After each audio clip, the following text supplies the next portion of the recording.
Welcome and good evening to the City of Shakopee City Council meeting for September 19th, 2017. First item on the agenda, if we could call the roll, please. Yes, Mr. Mayor. Councilmember Luce. Here. Councilmember Lehman. Here. Mayor Mars. Here. Councilmember Whiting. Here. Councilmember Mokel. Here. Thank you. Let's all stand for the Pledge of Allegiance. I pledge allegiance To the flag of the United States of America and to the republic for which it stands, one nation, under God, indivisible, with liberty and justice for all.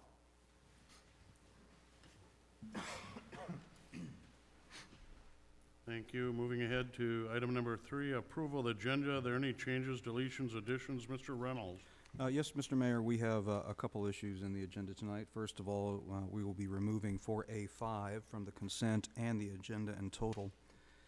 And then 10B5, we discovered an error on 2 of the CIP tables. The fund summary tables for the sewer and storm drainage enterprise funds did not include estimated operational expenses. Those have been corrected, and copies of those are on the dais. Okay. 4A5 off the agenda completely, Yes, sir. and on the table 10B5 for the CIP, correct? That's correct. Any other modifications to the agenda? Nothing from staff, sir. Thank you. Councilor Whiting? Mayor, I would offer for the consent business to put 10B6. This is for approval of the agenda. Oh, I'll make a motion to approve the agenda as modified. Councilor Mokel? I'll second. Motion's been made and a second. Further discussion? Discussion, all in favor, say aye. Aye. Those opposed? Modified agenda has been approved. Item number 4, consent agenda. Are there any adds, subtractions, deletions? Mr. Reynolds? Nothing from staff, sir. Thank you. Councilor Whiting? I would offer 10B6, 10C2, 10C3, and 10C4 to go on consent. One more time, 10B6. 10B6, 10C2, 10C3, and 10C4 to consent. Okay. So 4 items. Councilor Lehman? I'm okay with the 10B6, but I'd like to have a discussion on the other items. Okay. Any others? Councilor Mokel, Councilor Luce? Councilor Lehman? You can add 10C6 if you like. Add 10C6. Could do that. Nice to thank them. Nice to thank them, though. So I would, let's keep that on the agenda. All right. Councilor Lehman? I'll move the consent agenda as modified. Okay. I have a motion and a second. There was only one add to the consent agenda, which was 10B6. Everything else will remain the same. I have a motion and a second. Before we vote, we will read the modified consent agenda into the public record. Mr. Reynolds. Thank you, Mr. Mayor and members of council. These are the consent agenda items for September 5th of 2017. 4A1 adopts resolution number 7926, which declares amounts, orders preparation of proposed assessments, and sets a public hearing date for delinquent false alarm and mowing service bills. 4A2 adopts resolution number 7928, which declares amounts, orders preparation of proposed assessments, and sets a public hearing date for delinquent refuse bills.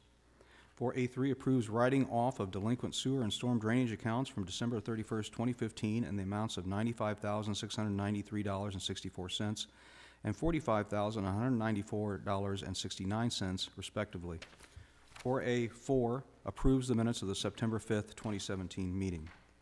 4A6 approves consumption and display license for Dilemma Brewing Company, doing business as Shakopee Brew Hall at 124 First Avenue East. 4A7 approves on-sale and Sunday liquor licenses for Hy-Vee Market Grill, 1451 Adams Street South, Suite A, and approves off-sale and Sunday liquor licenses for Hy-Vee Wine and Spirits at 1451 Adams Street South, Suite B.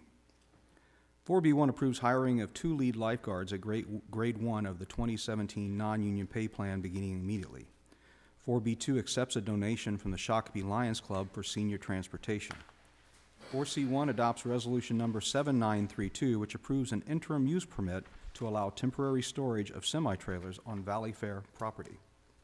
4D1 declares 7 forfeited vehicles held by the police department as surplus property and authorizes their proper disposal.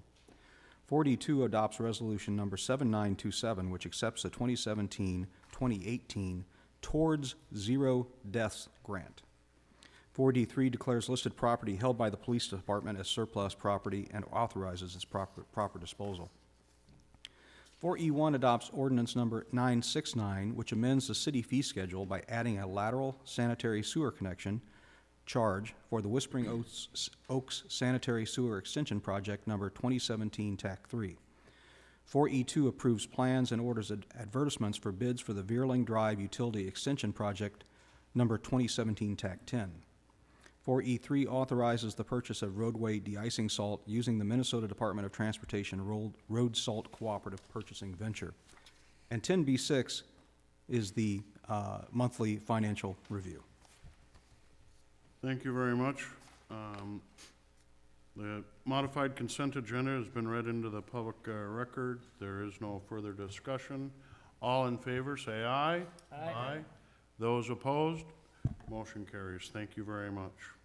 Item number 5. Now I'd like to call on any resident citizen that would like to come forward and speak on an item not on the agenda. Please come forward, state your name and address for the record, and welcome.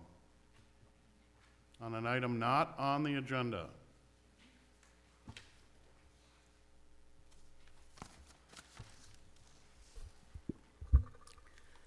Good evening, Madam Clerk, the Honorable Bill Mars, City Council, city leaders. My name is Mary Dodgson. I was here at the last meeting and presented some things that were of concern to me. I would like to just review and reiterate that I am speaking for myself. I am not speaking for any other resident of my apartment building or any other organization. So if that can be noted, I'd appreciate that. Excuse me. My sister and I, Margie, grew up in a city similar to Shakopee, only we're barely a dot on the map and are now an even smaller dot. We lived, my sister and I, on the banks of the Yellow Medicine River. There was a train that came through at least once every hour, sirens wailing. So I'm familiar with much of what Shakopee is about. And I also want to say that I am very grateful that I am allowed time to speak to issues, whether of a personal nature or of a city nature. So thank you very much.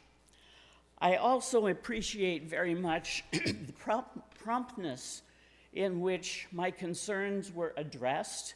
I received a letter signed by William H. Reynolds, City Administrator. Oh, to my right, okay. I don't know if you have a copy of this letter or not, but there are some things that I need to correct. The letter points out some of the concerns that I had, and about halfway down the page it says, as a means of addressing these issues, you have several proposals, including revising city ordinances in regard to sound. Revising is incorrect. My word was revisit. Revisit. Don't want to change anything. Good God, that takes 800 years to change anything. So, anyway, I would like to make that correction. Also, in this following paragraph,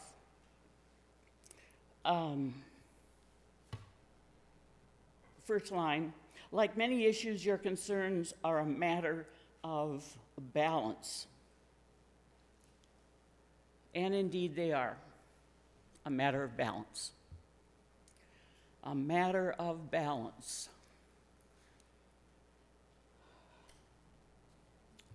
Balance is usually favored in the direction of the bottom line. Usually favored in the direction of a bottom line. I spent a number of years being in advocacy for those that had no voice. I spent the last 25 years of my life living in towns much smaller than this, but facing similar issues: growth, non-growth, so on and so forth. In the little town that I lived in, we lived 11 miles from a First People reservation, Native American reservation. I didn't hear about that reservation for the First People probably until I was about 18 years old. And I mourn that. I mourn that. You folks here seem to have a wonderful relationship with the Mindawatkan, and I can't pronounce it, so I think it bodes well. And so I'm very appreciative of being in a community that is able to celebrate diversity and all things that come with it. Challenges, problems, all that stuff that makes us who we are.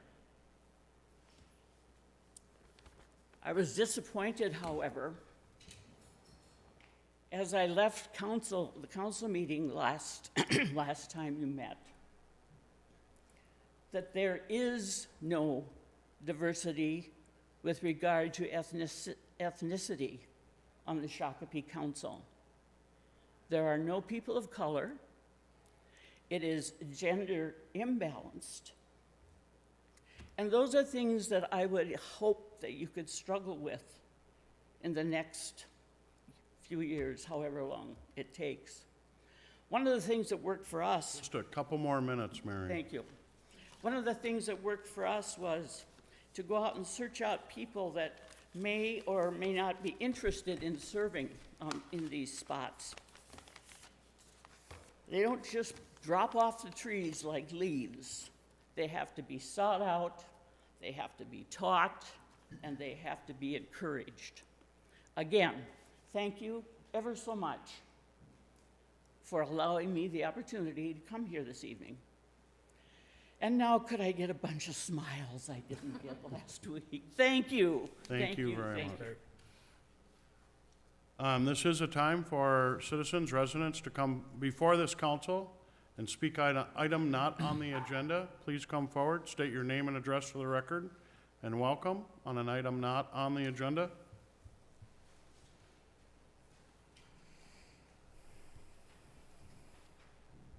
Welcome. I'm Robbie Frenchu. I grew up here, Your address?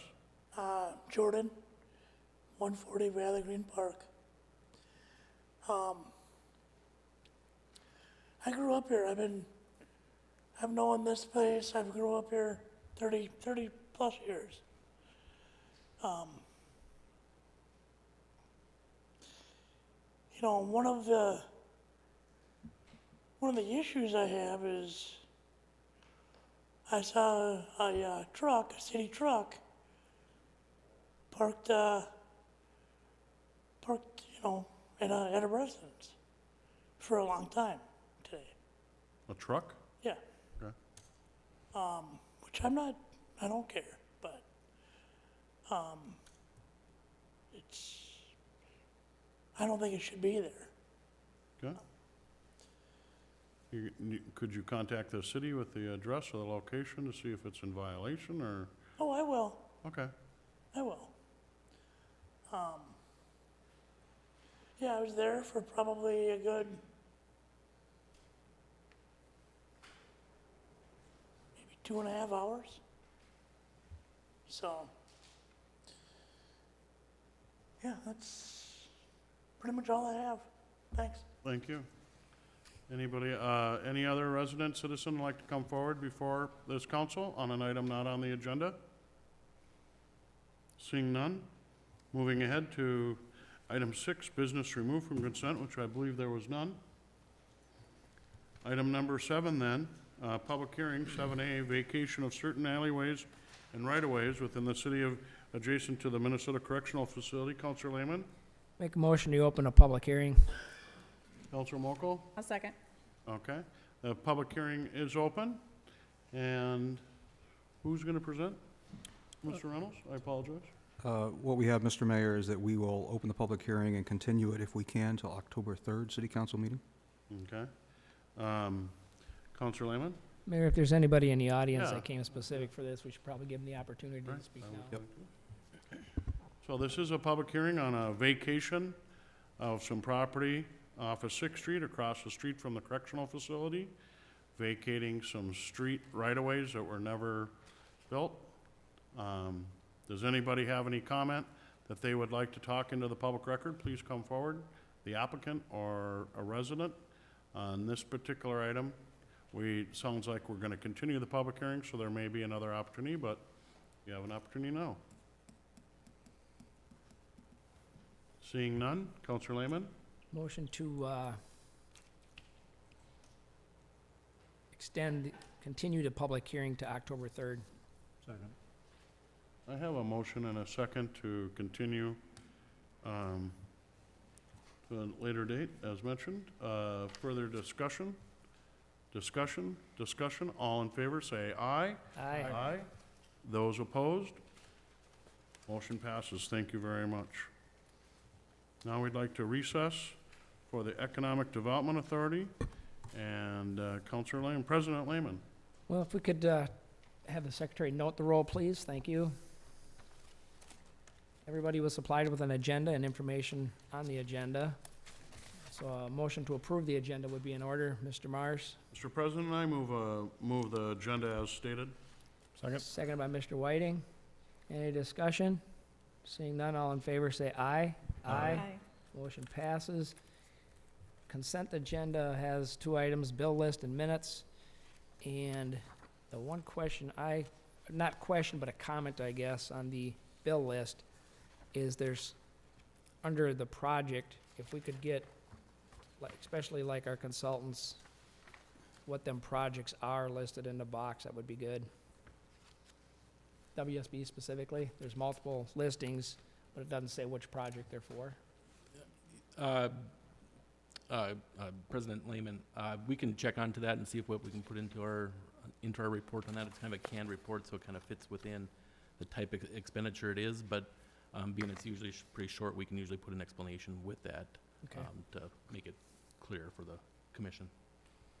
So a motion for the consent of business would be in order, Mr. Whiting? Make a motion to approve the consent business as presented. Is there a second? Second. Second by Mokel. Any discussion? Seeing none, all in favor say aye. Motion passes. Item 4A, proposed 2018 EDA special benefit levy and budget. Mr. President, Commissioners, give me 1 second here when I pull up the Okay? PowerPoint.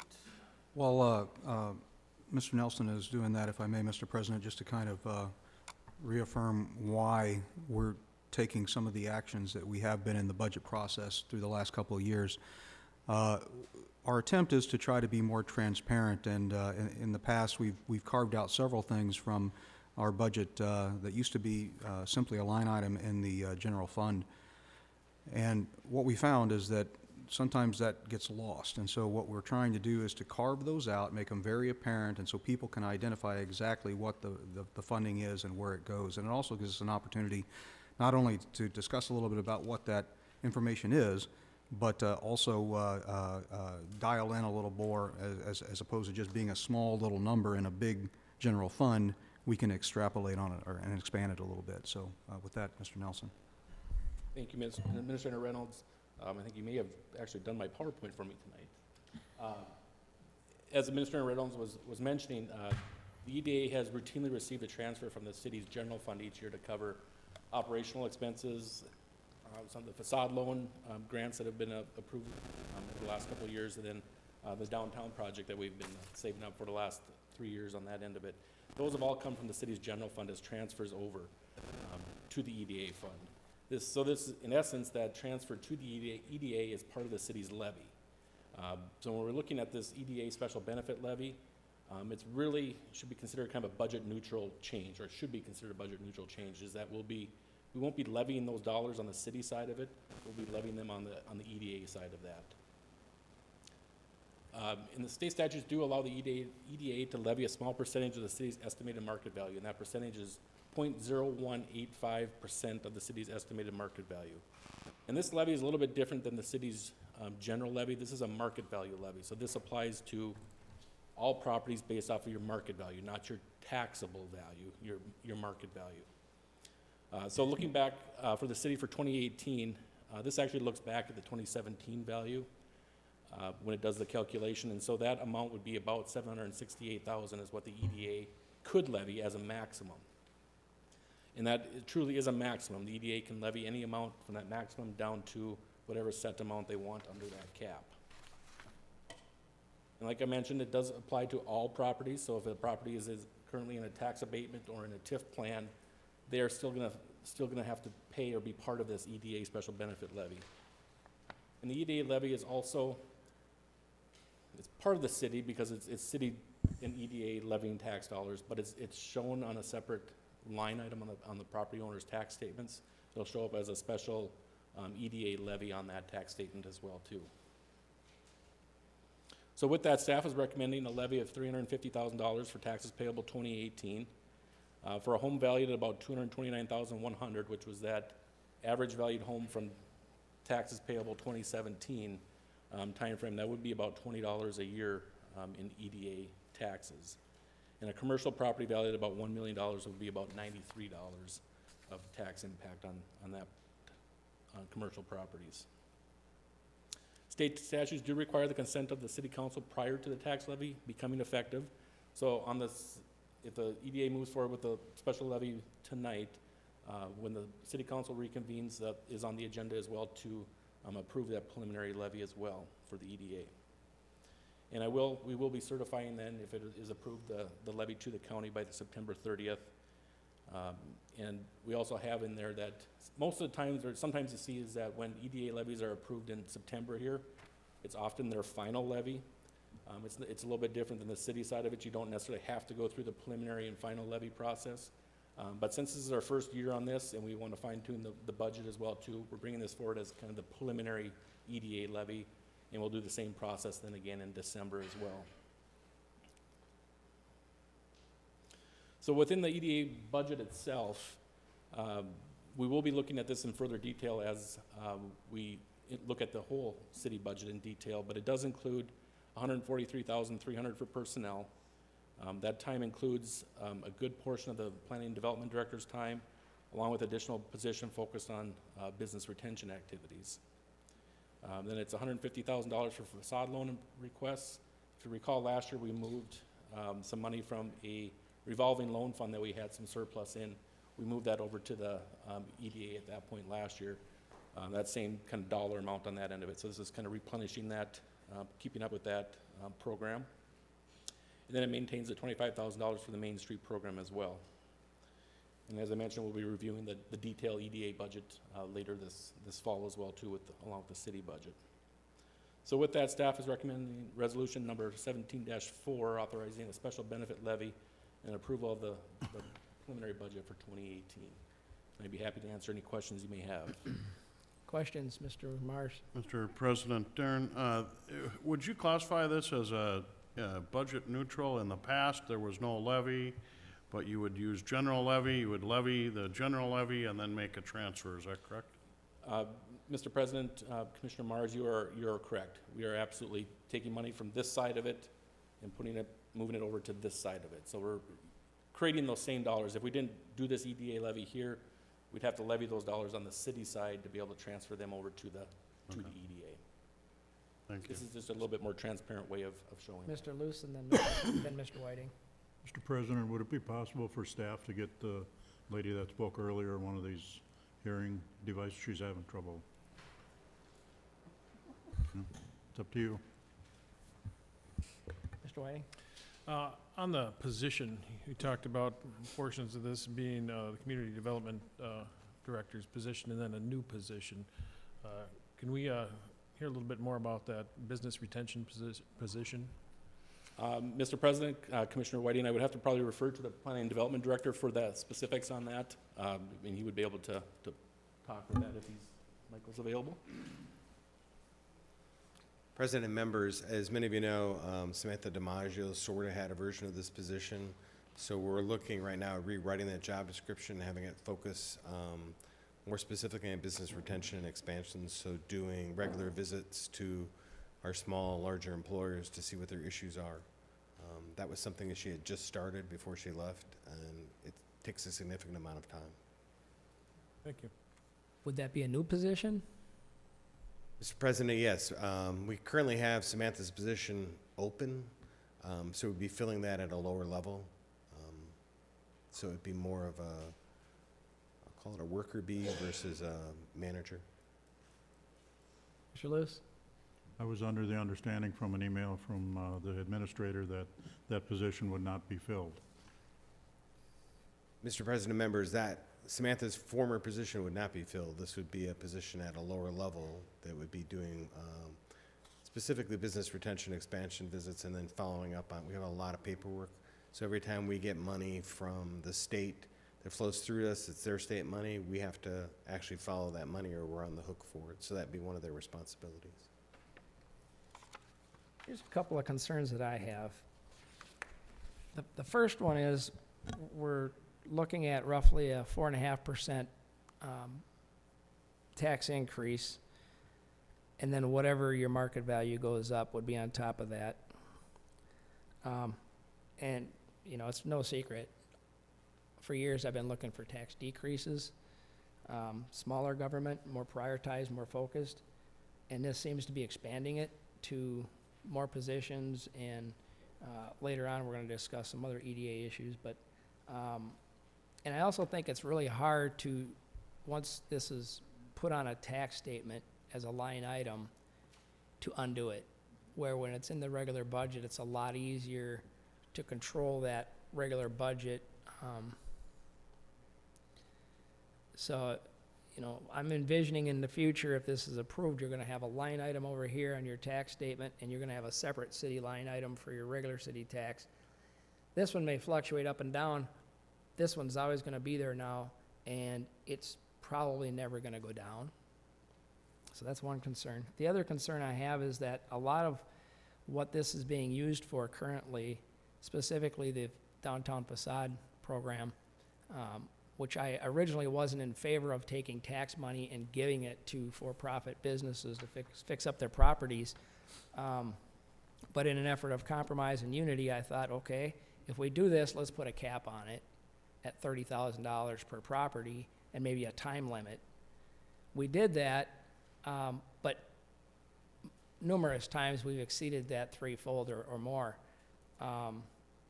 So to me, it feels like my compromise is being pulled further and further and further, and there's only so much compromise in me until I'm outside my boundaries of comfort, I guess you could call it. So, Mr. Reynolds. Thank you, President Lehman. Just one small correction. It's a 4.5% budget increase. Yep. The ultimate tax increase should not change.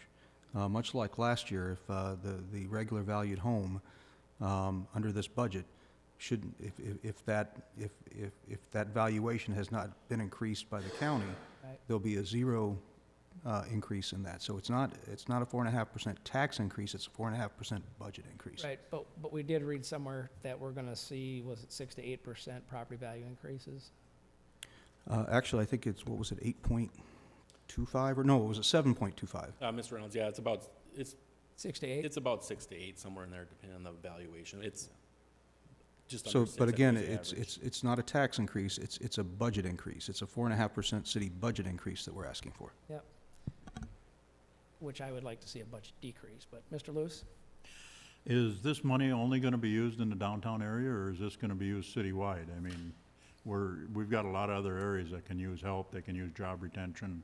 Correct. Mr. President, Commissioner Luce, this would be available citywide. This is for economic development-related activities, so it isn't geared specifically for downtown. It can be geared towards any part of the city, so it should be citywide. Follow up. Yep. Has any parameters been come up with to say who can and who cannot use these funds? I mean, it's similar to the facade program. Have any parameters been developed? Commissioner Luce, we get the commissioner and council members thing here.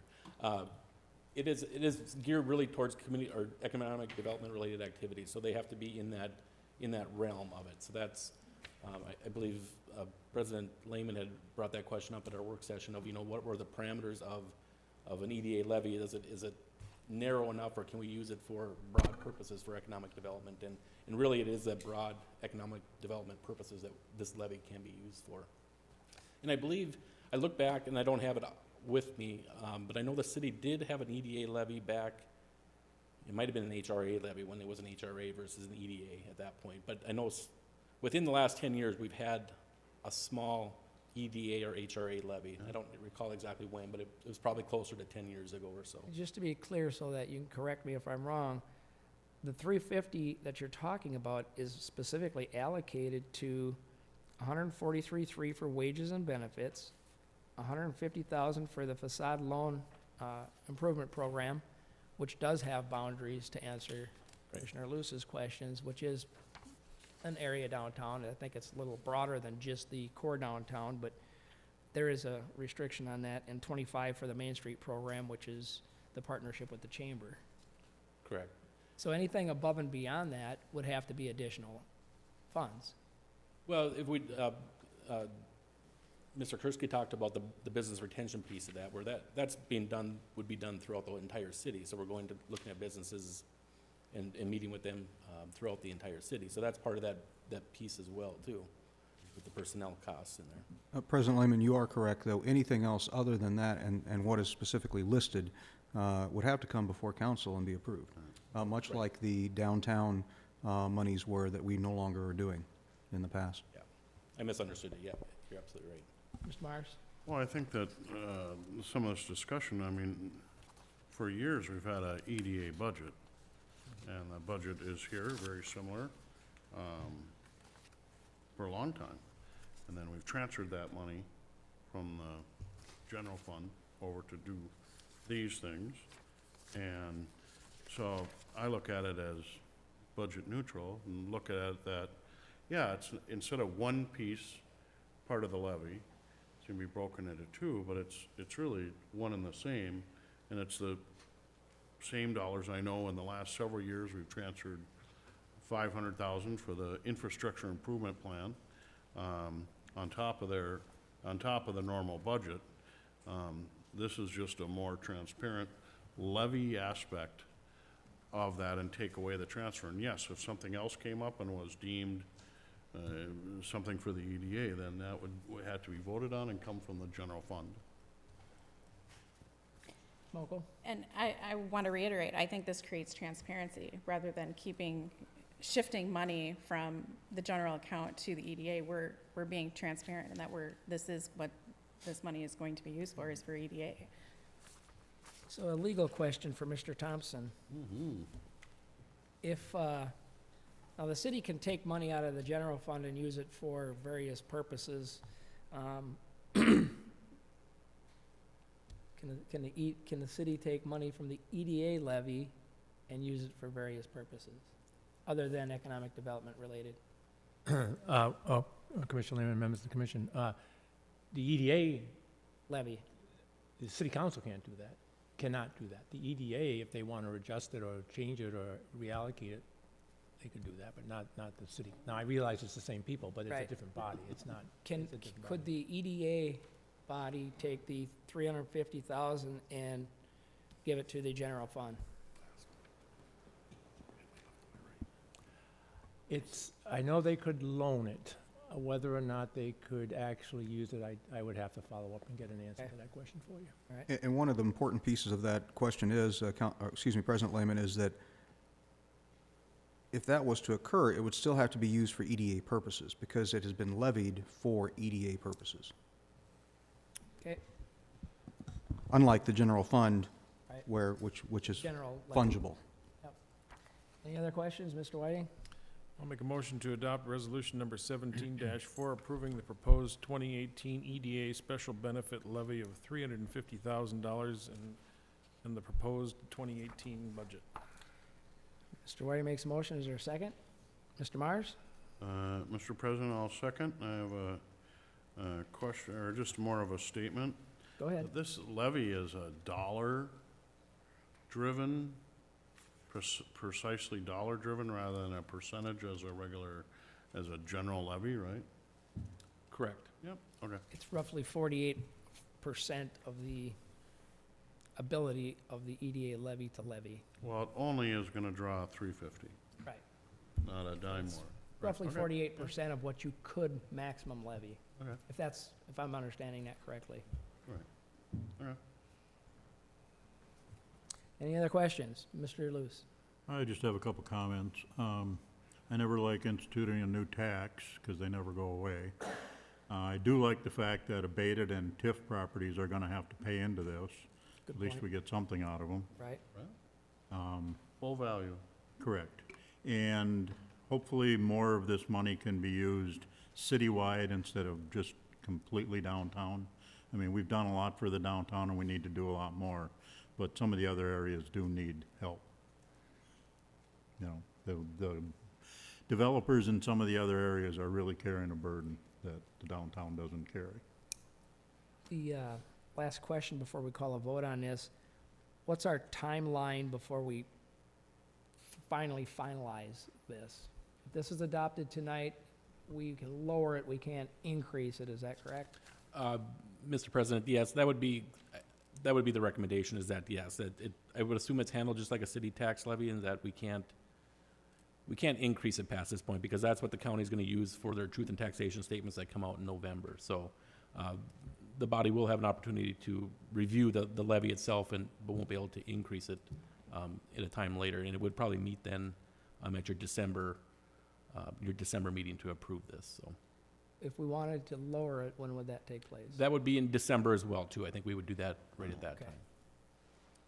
All right, any other discussion? Second? Mr. Mars seconded the Oh, motion. my apologies. I've got Mr. Whiting made the motion, Mr. Mars seconded. You good? Okay. Seeing no more discussion, all in favor say aye. Aye. All opposed, motion passes. Item 4B, resolution designating buildings as structurally substandard within Shakopee redevelopment project. Mr. Kursky will be presenting. Mr. President, Commissioners, these two resolutions only I want to make a correction. We had some confusion with our staff attorney that was working on this. These are only for City Hall. So the first one is designating the building by statute as substandard within the redevelopment district. That redevelopment district I have up on this map. We had a consultant look at the whole area downtown, and they did a windshield survey. The three buildings they actually inspected were City Hall, the house on First Avenue, and Doggy Doos. The rest of them have not been inspected, so all we're talking about tonight is specifically City Hall. So you would be designating City Hall to be substandard, and you would be authorizing reimbursement if we were to go forward at some time with a TIF. The attorneys and our consultants were concerned that at some point, if City Hall were to come down and you had not passed these resolutions and somehow you did create a TIF, the city would not be able to be reimbursed by the TIF for those funds for the demolition. So we're trying to do is set up that to protect the city long-term, that if anything happens, we've already passed the necessary resolutions to recover those costs. I'm a little bit disappointed that this is the first time I saw this map on the screen. I feel kind of surprised, actually. How do we prevent that from happening in the future? I believe it was included in your packet. We just got it, so And again, this map is just a very windshield survey by our consultant. The only buildings actually looked at, and we included all of those reports in the packets, were City Hall, the vacant house, and Doggy Doos. So this isn't a proposed district, this is just the area they surveyed. Mr. Luce? What is the criteria for substandard? So if you look at the map on the screen, 25% means that the building is not meeting the full building code. 50% means it's not meeting 50% of the building code. Anything over that would be the darker color, 75%. And so that means, for instance, on a commercial building, currently we require them to be sprinkled. So for instance, the City Hall, one of the issues with that building is not fully sprinkled, so that would move it. It's a pretty big expense. They actually went through the exercise of costing out the repairs, not including remediation on City Hall, and given the value and given the repairs, it hits it into that 75% zone. Follow up? Go ahead. The sprinkler systems, are they always mandated, from my understanding, depending on the business going in? That the businesses, some have to and some do not have to sprinkle. Mr. President, Commissioners, that's correct. And if there's a change of use in the building, it's required to be sprinkled. So we're going through that right now with some of the buildings that you've approved for facade loans, that actually it's a change in use because the building was mercantile and it's going to assembly, for instance, for a bar, so the building will have to be sprinkled. So it really depends on what the ultimate use is. So there are a lot of buildings downtown that currently have uses that would be required to have sprinklers. And so in their, and again, the only three buildings they looked at specifically were City Hall, Doggy Doos, and the vacant house. But just driving by, they do this across the state. This was their initial evaluation of this area. I'm not saying this is the district, this is just the area that they surveyed. Go ahead. So by the criteria that was used on this drive-by inspection, the majority of these businesses are in red. They would not meet sprinkler code and other things, and if they ever change occupancy to a different type of business, they would all have to upgrade to a sprinkler. Mr. President and Commissioner, that's correct, based on the current use that's in there now. So for instance, there's an old auction house downtown. If any other use besides an auction use goes in there, that building has to be sprinkled. So we've had people look at that for a retail office. All of them would be required to sprinkle that building. Mr. Marsh? Well, I think on the idea of the sprinkler system I do believe that I think that's a state law on any reuse of a building that changes use. Is that correct? Commissioner Mars, that's correct. One of the things they look at, these aren't our standards that they use. The state has a set of standards they're required to use when evaluating buildings, and so there are a handful of firms in the state that do this, and based on their experience driving around looking at buildings, exterior condition, rears of the buildings, this was the survey they came up with. But again, the only three buildings they went into were City Hall, the vacant house, and Doggy Doo. And the stuff you're seeing before you tonight only concerns City Hall. That later there's on the City Council agenda is an advertisement for bids. If we don't pass these resolution now, somewhere down the road we would not be able to get reimbursed for those funds.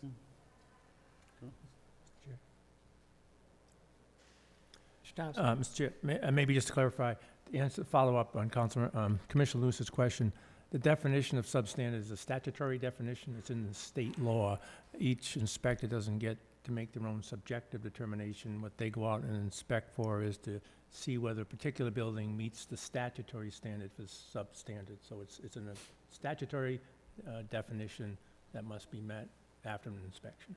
But the existing businesses that are currently operating that don't meet that definition are legal non-conforming, correct? Commissioners, legal non-conforming is a zoning issue, so Well, it's a little bit difficult to compare zoning with substandard for purposes of blight. But to answer your question is, try to answer your question. It's possible they're not compliance with current code, And whether that makes them lawful non-conforming or not depends on the particular code you're talking about. Well, let me ask you this question, Mr. Thompson. If we do this, we're setting a precedent saying that any business downtown that isn't up to state code could potentially be taken as not meeting structural or structurally substandard. Well, Commissioner, no, it doesn't go that far. This is a definition solely for purposes of determining blight, for purposes of establishing the basis for forming later a tax increment financing district. So substandard here is a specific statutory definition dealing only with the issue of blight and potentially creating a tax increment financing district. So, I mean, for example, there could be buildings in town that don't meet all code requirements, but they're not substandard for purposes of blight. They're not the same. Can you tell us what the definition of blight is?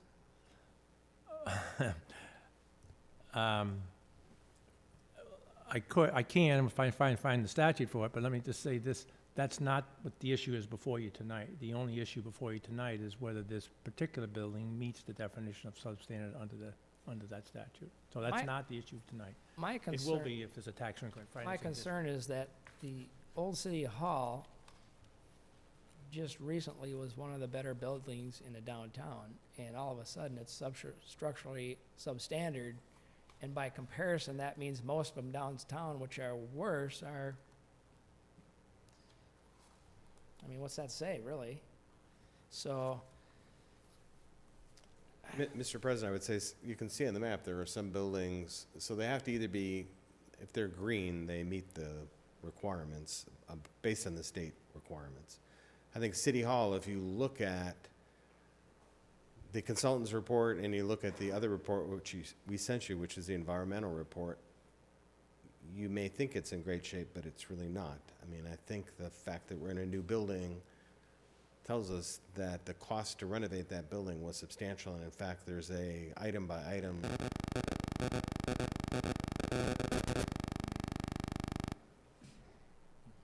that was China's, or North Korea's test. There's a, the cost to renovate that building and bring it up to code are, I think it was $453,000, somewhere in that ballpark, and that does not include the remediation, which we have not gotten an estimate on, but it's pretty substantial. And so tonight, the only building, as the city attorney said, that we're talking about is City Hall. Mr. Luce? How much of that redevelopment on City Hall or revamping would be necessary for a business to go in there? I mean, I've seen a lot of things in this report. The doors don't have a high enough kick plate. There's numerous buildings downtown that don't have a high enough kick plate on a door, and they work fine. I mean, the caulking is deficient. I mean, this report really nitpicked that building. Mr. President and Commissioners, I mean, as the city attorney has told you, they don't get to nitpick. It's actually defined by state statute what they have to look at. That building, as many of us who worked in there can tell you that there were a lot of issues with that building, including the mechanical system. The roof is currently leaking. The building has a lot of problems. I think the caulk, if you remember from the environmental report, is toxic. So Go ahead. As we see with all the downtown buildings with their facade program, they're all deficient. I mean, if you ran this inspector through those buildings, I mean, they'd all have to be torn down. I mean, that's the part that's scary about this report. There's one other request I'd like to have, and that I would like to have a definition of a deficient building and a definition of blight sent to us via email tomorrow. It would be very helpful. President Lehman, if I may, this has nothing to do with buildings and whether or not they are to be torn down or anything else. This is simply a statutory determination in regards to if a TIF was ever established, whether or not the city could be repaid based upon the condition of that building. This says nothing about any other building downtown. We're not talking about the same things. Mr. Reynolds, if you read the resolution number 17-2, it doesn't really highlight which property we're discussing. So I would hope that we would be more clear in the resolution of which property we're actually talking about, where the memo talks about 3 properties. So, you know, we just need to make certain that, Chair, Mr. Whiting? item, section 2.01 specifically points out the building that they're talking about, Exhibit A, as Just City Hall. structurally substandard City Hall. So, to move this along, I'll make a motion to approve Resolution 17-2, a resolution designating buildings as structurally substandard within Shakopee redevelopment project. Second. Motion by Mr. Whiting, seconded by Mrs. Mokel. So the Exhibit A, I guess, is on the back of the back page, 129 Home Street South, parcel ID number, and 207-215 Home Street South, which is a municipal parking lot? And Mr. President, that was an error on the part of the attorney that drafted this, and she sent me an email today asking if we would delete the parking lot, because it's just City Hall.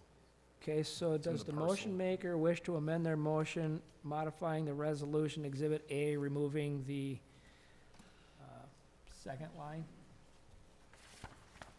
If you're referring, which second line are you pointing Exhibit at? A?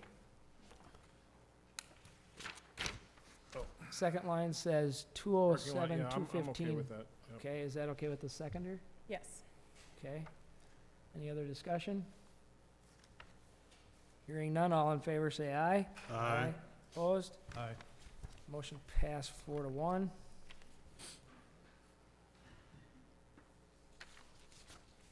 Item 4C, resolution authorizing the reimbursement of certain qualified costs incurred by the city of Shakopee.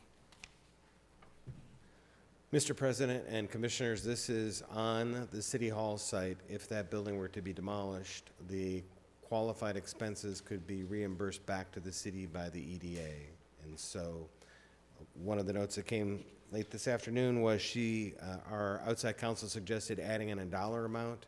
We've had a preliminary estimate done to demolish the building. We have not had one on the environmental remediation, so I would suggest we put $300,000 in. She wanted to make sure the number was large enough that would cover any potential expenses that we didn't know about.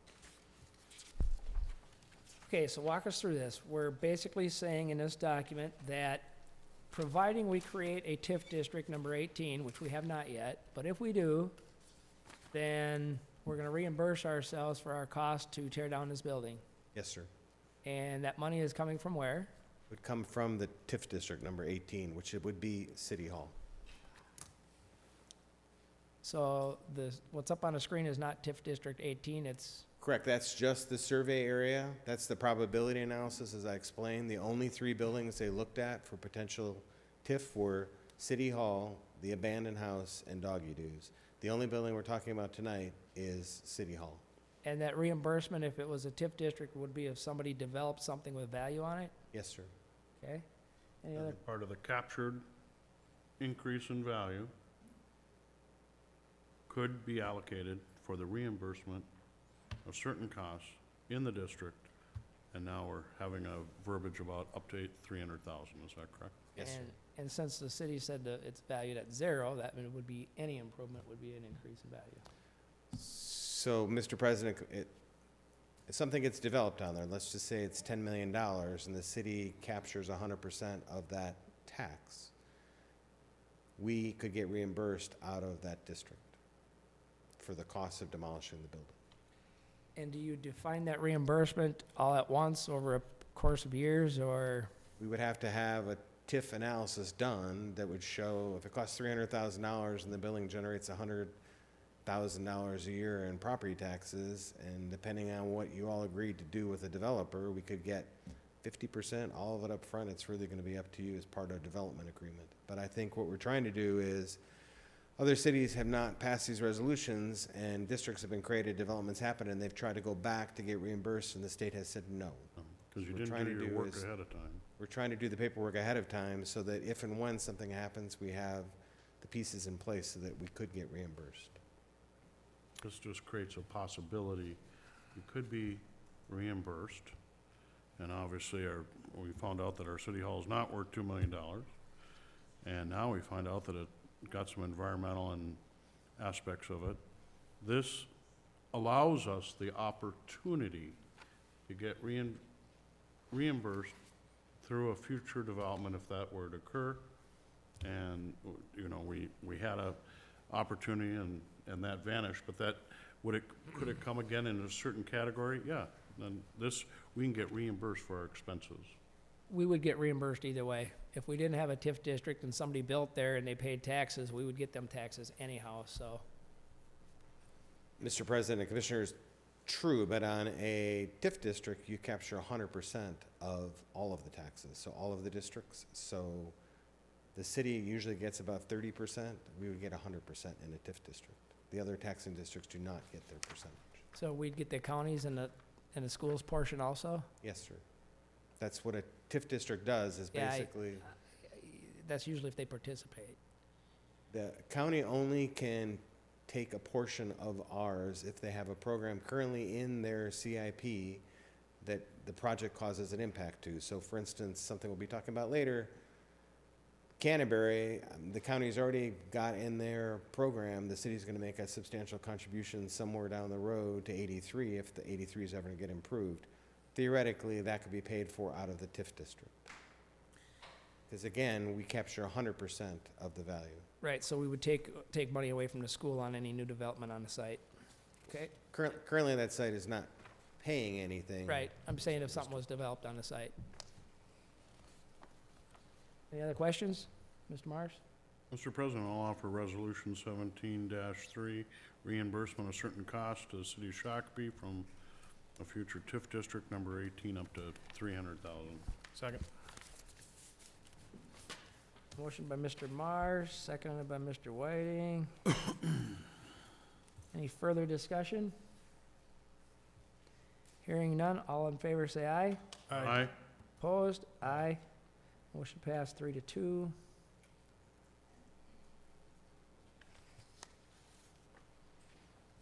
Item number 5, reports.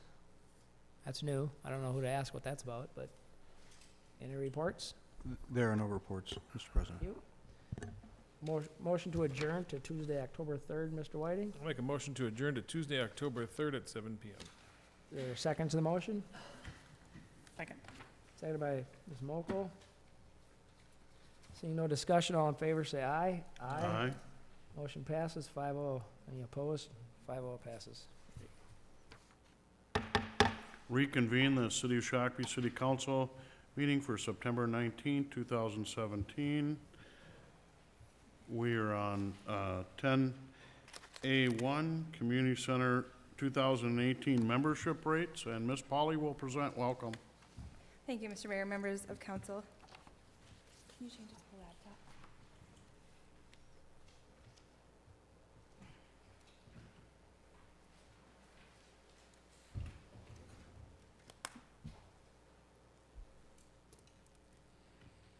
Plug in my computer here.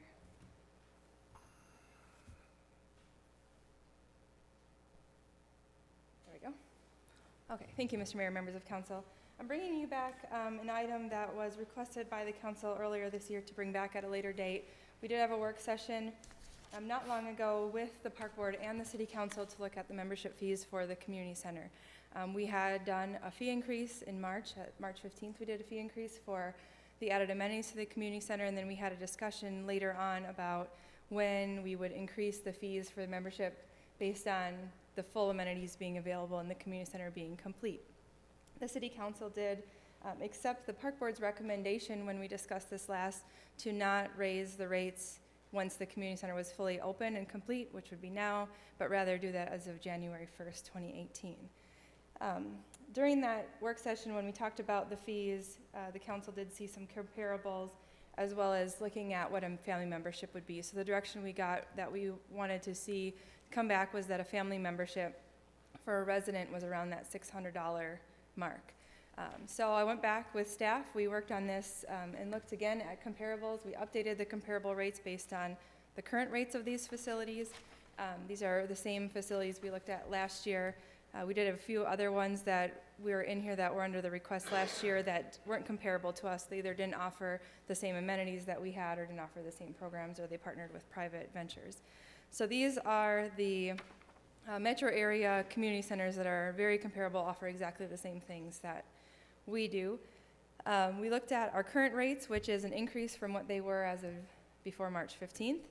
That's the first column that you'll see here is our current rates, the proposed rates that we're bringing forward to tonight, and then we looked at Waconia, which offers 2 different packages, Inver Grove Heights, Chaska, the YMCA, and Dakota, which are local in some of the areas that our community members go to.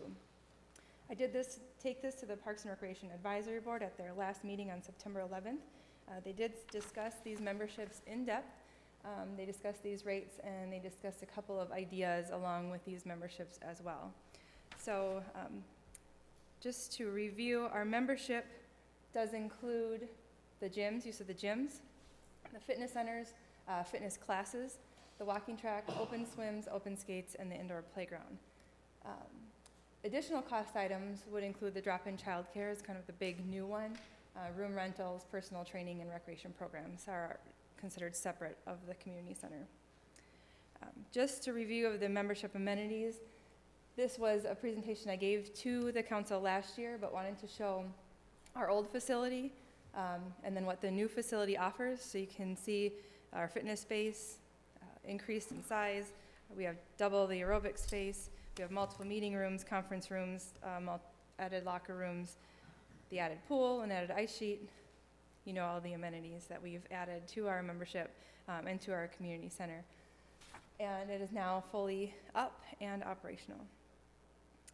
So going back, we did base our membership rates. We started out looking at that $600 for a family and compared that to our current family resident rate, which is $422.50. We then worked backwards from there based on the adult, the youth, and then the senior. The youth senior military is something that the council changed when we increased the fees in March. So that's one rate, it's the same rate. And then we also have made the change. We used to have a senior couple. We've changed that to adult plus one. That is something council also approved at the last work session. So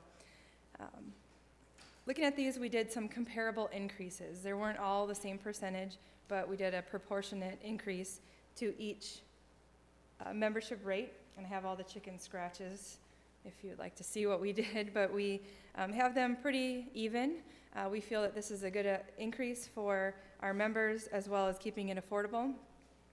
The park board discussed 2 things at their last meeting.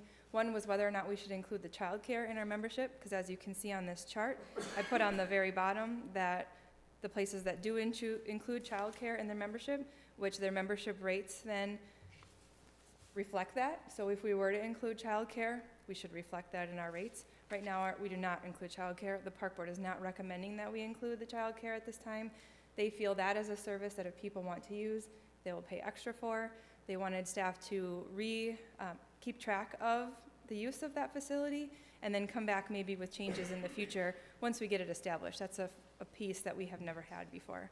So we are bringing these forward to you without child care included. The other thing that they included, which we've had quite a bit of calls for already this year, is open skate is included in our membership, but open hockey was not. We do have a developmental hockey that there's a fee for, where kids can bring a coach. Open hockey is very similar to open skate. The park board is recommending we include open hockey, which staff is not opposed to.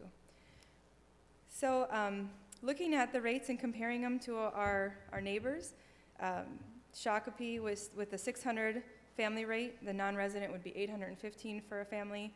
You'll see the major increase here that is a big change is right now this rate of 317 reflects a senior couple. As I mentioned earlier, council had approved that adult plus one versus the senior couple. If you look at our current rates, a senior couple pays $3.50 more than a single adult. That is very unproportionate. Basically, you're getting a free membership for your second adult. So when we change it to adult plus one, that was changed to reflect the difference between if you buy a single adult versus 2 adults, you still get a discount over a family.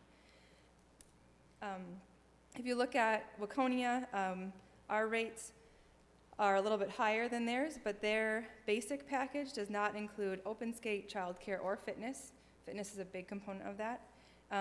Waconia residents can upgrade to a preferred, which includes all of those, and then they're higher. Inver Grove Heights, the YMCA, and Dakota only offer monthly memberships, and as you can see, their childcare is included in their membership, so that does reflect their monthly rates. Chaska, very similar to us, they have changed their rates based on what you had seen last year. They used to have a preferred and non-preferred. They have a single rate. Our rates does put us a little bit higher than them, although their rates do not include fitness classes, ours would. So we have that added value to the added cost. So with that, I can answer any questions that you might have based on. Questions of staff? Counselor Lehman? I just had one, and I think you might have hit it for me. Just before this meeting, somebody contacted me, and I got their name on my phone if I can dig for it and tell you, but as a resident of Shakopee, wanted to make sure that we added the free skating as the same as open hockey. So they're recommending adding open hockey, but do they have open free skating? And I thought you said that's part of the regular membership. It is, correct. We have open So- skate included now. So we actually have that already. So We have that's, open skate included now, not open hockey, but we would add open hockey. okay, what's the difference between open hockey and open figure skating? Besides the skates that you wear and the stick and a puck. That's the difference. There really hasn't been. That's why staff isn't opposed to the change, and, Okay. it does make sense if it's open hockey versus open skate. It's a time for the kids to come and recreate. Right, but you're not gonna push figure skating people out because of it? No. Okay, And then another clarification point, Jamie, the recommendation is not to include childcare in our membership. Correct. And not include a discount for childcare, is that correct? Well, right now, we have it set up in our fee schedule that members of the community center get childcare at $3.50 per hour, and non-members get at $4.50 per member. So being a member, they do get an hourly discount. So it's not included, but there's a price differential for à la carte, right? Correct. All right. Counselor Luce? Yeah, I was up at the grand reopening of the community center, and I went through the child play area. And I may have missed it, but is there an inclusive piece of equipment in there for the kids that need special equipment? Well, it is all accessible. The playground is accessible, and then the music panels on the back are one of the items we added that people can, that all children, adults, anybody that's in there, similar to our music piece out at the Inclusive Park. We couldn't put any individual pieces in an indoor playground. They don't make them that way. We did look. But it is accessible. It's easy to get to. There's lower level items that they can, and then that's a big piece is that music. Thank you for clarifying. Okay. Counselor Lehman? I'll make a motion to approve the 2018 community center membership rates as recommended by the park board. Counselor Mokel? I'll second. Further discussion? I guess Counselor Whiting? Yeah, I just think it's too fast, too high. I know we have a state-of-the-art facility, and I appreciate that, but I don't want to be pricing anybody out here. And that's my concern, that we're going to lose members, and we went for the whole gusto, and I think we should have went about half that way. Okay. I appreciate it. I think everybody is price sensitive, but I do believe we have a phenomenal facility. I look at it and go, I think we were charging too less before, but we had a facility that wasn't what it is today. You look at some of the competition at Dakota, they don't offer a yearly rate. They would like to charge you per month at, $113? Do the math, it's over $1,000 a year. Same with the YMCA, $124. I want to make sure that some of the cost lowers the impact to the general fund. Our Park and Rec department in total is at like 19% of our funds, so try to do that, and I want to make it fair and equal for everybody. We obviously have a bond payment we make, and then the users are going to be paying a fee for their use, but phenomenal facility. Obviously, we will look at this next year when we have more baseline on the pool, correct? Correct. Okay. Further discussion? Discussion, all in favor, say aye. Aye. Those opposed? Motion carries, thank you. All right, thank you. All right, moving forward then to 10B1. Council continued discussion regarding the conduct of Councilor Luce. Councilor Whiting? Thank you. I asked to have this put on the agenda. To give everybody a little bit of background, we censured Mr. Luce back, I believe, in May. Some of those discussions back at that time was for berating business owners, badgering staff, attempting to bully city administrator, including disparaging his exemplary military career, harassing fellow council members' spouses at their places of business. Lately, you've wasted taxpayer monies by demanding the city compile emails through the Freedom of Information Act. I assume in order to try to unearth some sort of conspiracy you are seeing in your mind that has cost countless hours and unnecessary work.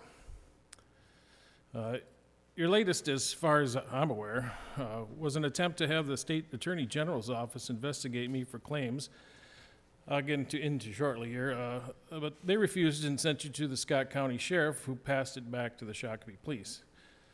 You claimed that I illegally received funds from the Shakopee Heritage Society treasurer, who is currently my wife, in order to restore my 1941 Chevy Rock Spring Bottling Works truck. First, let me point out that the truck has been restored since 2011, and my wife became treasurer this spring, and due to circumstances, never had access to any checkbook until late July. The treasurer at the time was a former handyman client of yours, my guess, not a future client. You claimed that I repaid the funds only after being caught.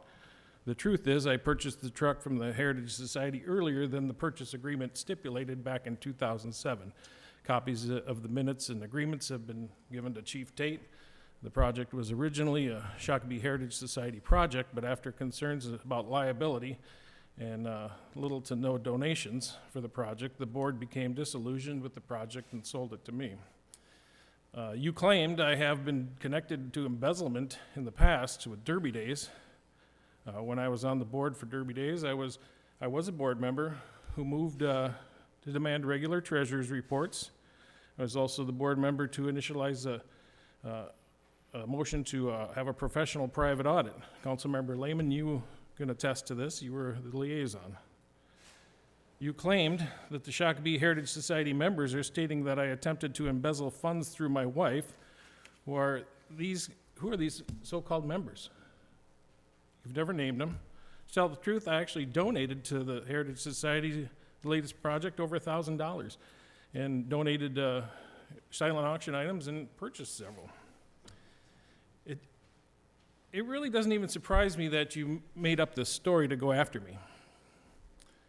My biggest issue is, once again, you have went after the spouse of one of your political colleagues. They don't even do that in Washington. You know, if you refuse to immediately resign from the council, and assuming you're not going to disclose any shred of evidence tonight of the serious criminal act you have accused me of, I'm asking you for a public apology tonight for not only me, but for my wife and the tax-paying citizens of this city. You know, more importantly, hold on, I'm sorry. I think you're wasting the time and energy of the local law enforcement again and again and spreading baseless false allegations. So you're all aware, from now on, anytime you, Mr. Luce, belittle staff, browbeat citizens, badger businesses, or harass any council member or their family, I will shine a light on it and let everybody know about it. That's all I have to say. Mm-hmm. Councilor Luce? Okay. Any other discussion? Councilor Lehman? Motion for a 7-minute recess. During an agenda item? Oh, okay, I thought we were done. All right, I'll wait till we're done.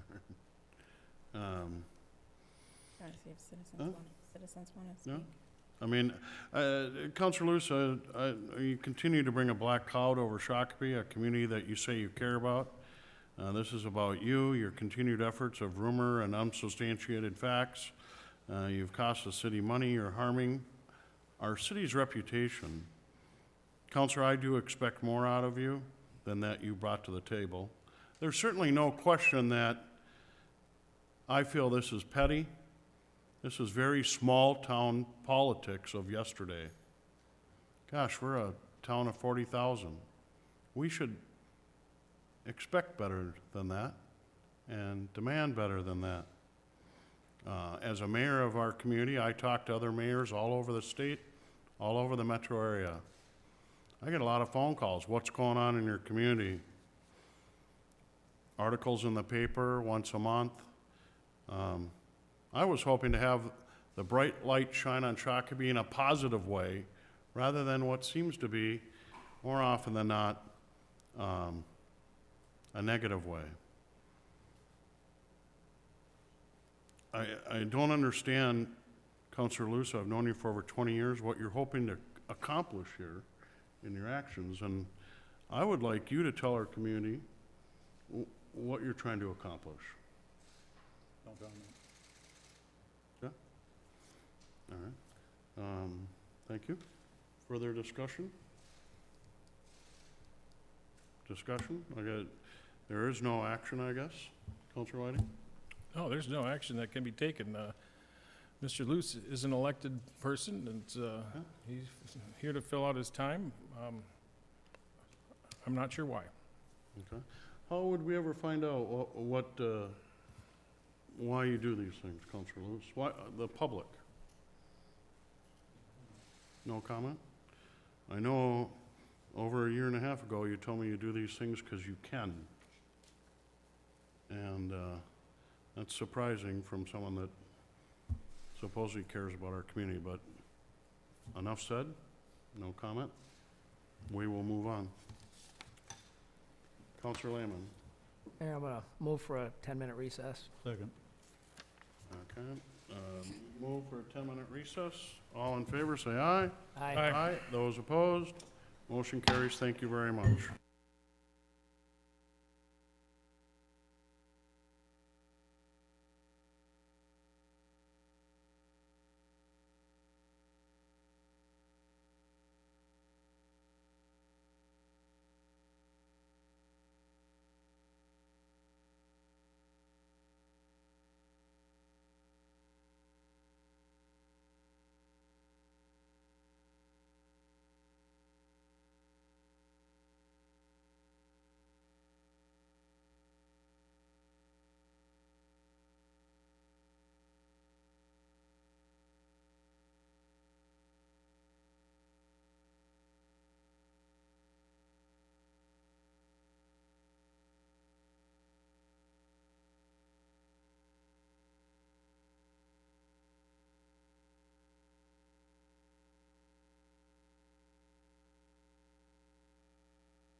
council meeting Right after the fire call.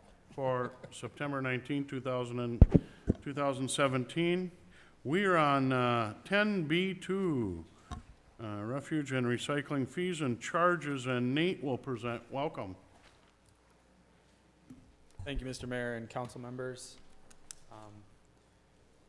The request in front of you is to approve an increase of 16 cents per resident or per user per month for refuse and recycling collection fees, and then also to approve an increase of $2.34 per user per month for refuse and recycling disposal fees.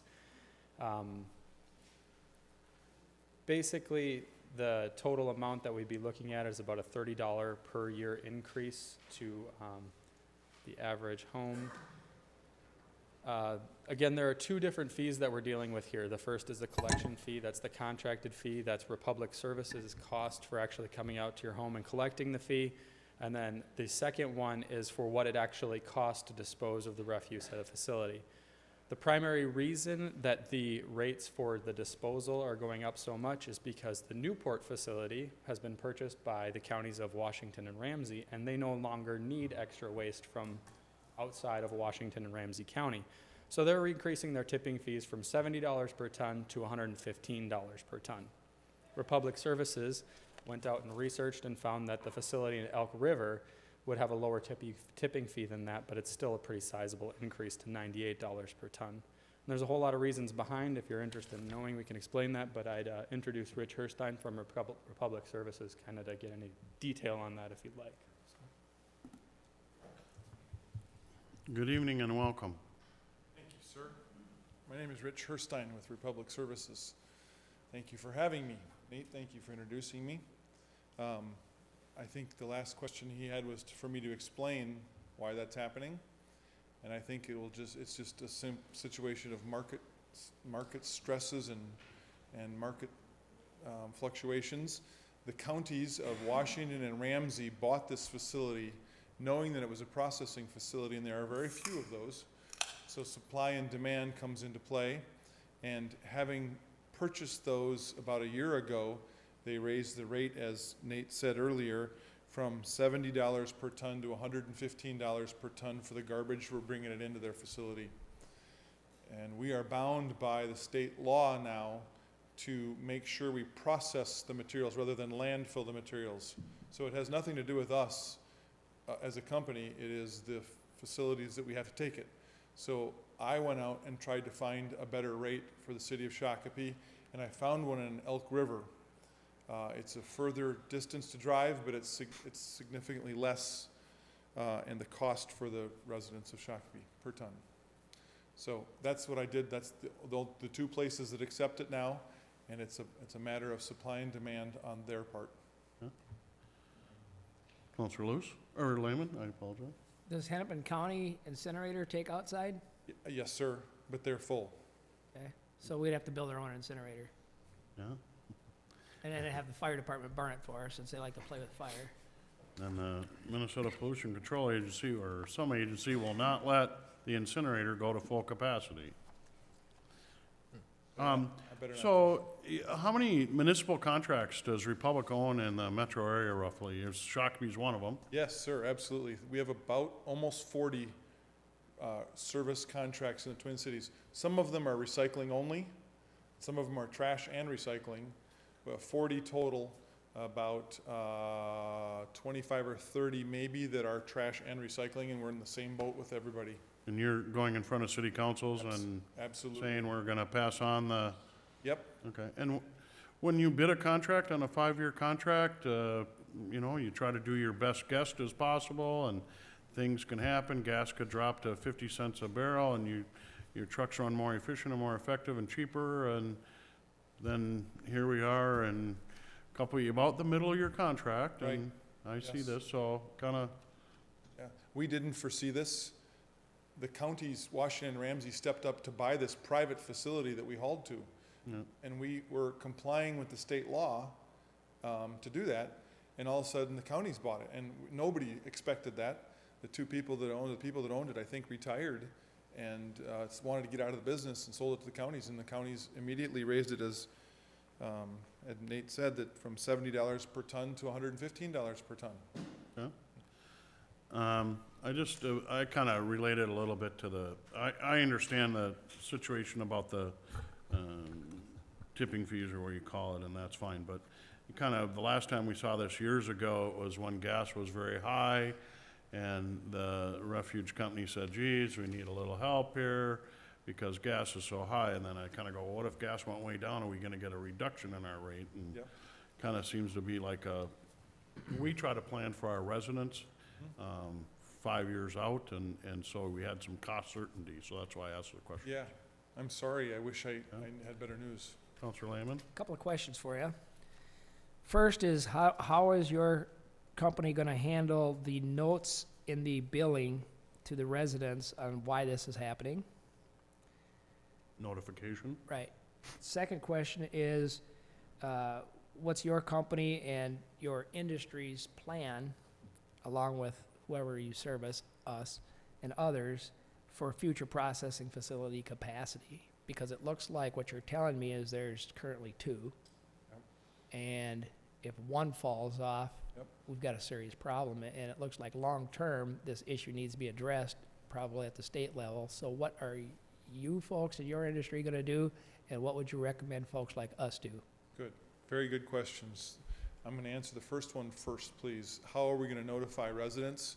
I presume that I would, if this in fact is approved, I will work with the city staff to develop a letter that we mail out to the citizens of Shakopee to explain to them very carefully what was going on and why it was going on and what kind of effect this will have on them. We'll work with the city to develop that letter, edit, and everything else. So that's, I hope, number 1 answer. Number 2, what are we doing about it? I meet with the Minnesota Pollution Control Agency all the time. One of the biggest pushes that they are having right now is to take fewer tons of garbage and take more of that garbage and make it into organics recycling and further advanced recycling and things of that sort, so there's less garbage being put into the system. That's what their focus is, because that's overall their task, I should say, maybe in the PCA. But we're not a disposal company per se. We don't run incinerators and garbage processing facilities. We're a hauling company for the most part. We're a recycling company, and we do have an industrial waste landfill, not household, but industrial waste landfill for our industrial waste customers. But I don't have an answer for that, Mr. Lehman. Mayor, if I could follow up, this really bothers me because we've got cities, including ourselves, all around us that are growing. And, let's look 20 years out. If we double in the size, you're going to have twice as many residents. And we're not the only one. It's everybody's problem. So it seems to me at some point, collectively, we're all going to have to tell the state and EPA people that there has to be additional capacity in the system. Yes, I agree with you 100%. And their first effort in that regard is to get as much of the stuff that's going away as garbage pulled out that can be organics collections, construction, demolition type materials, recycling, and increase those things. That was their first mission, to increase those things until there's very little garbage, quote unquote, garbage left. And that would reduce the need for extra capacity.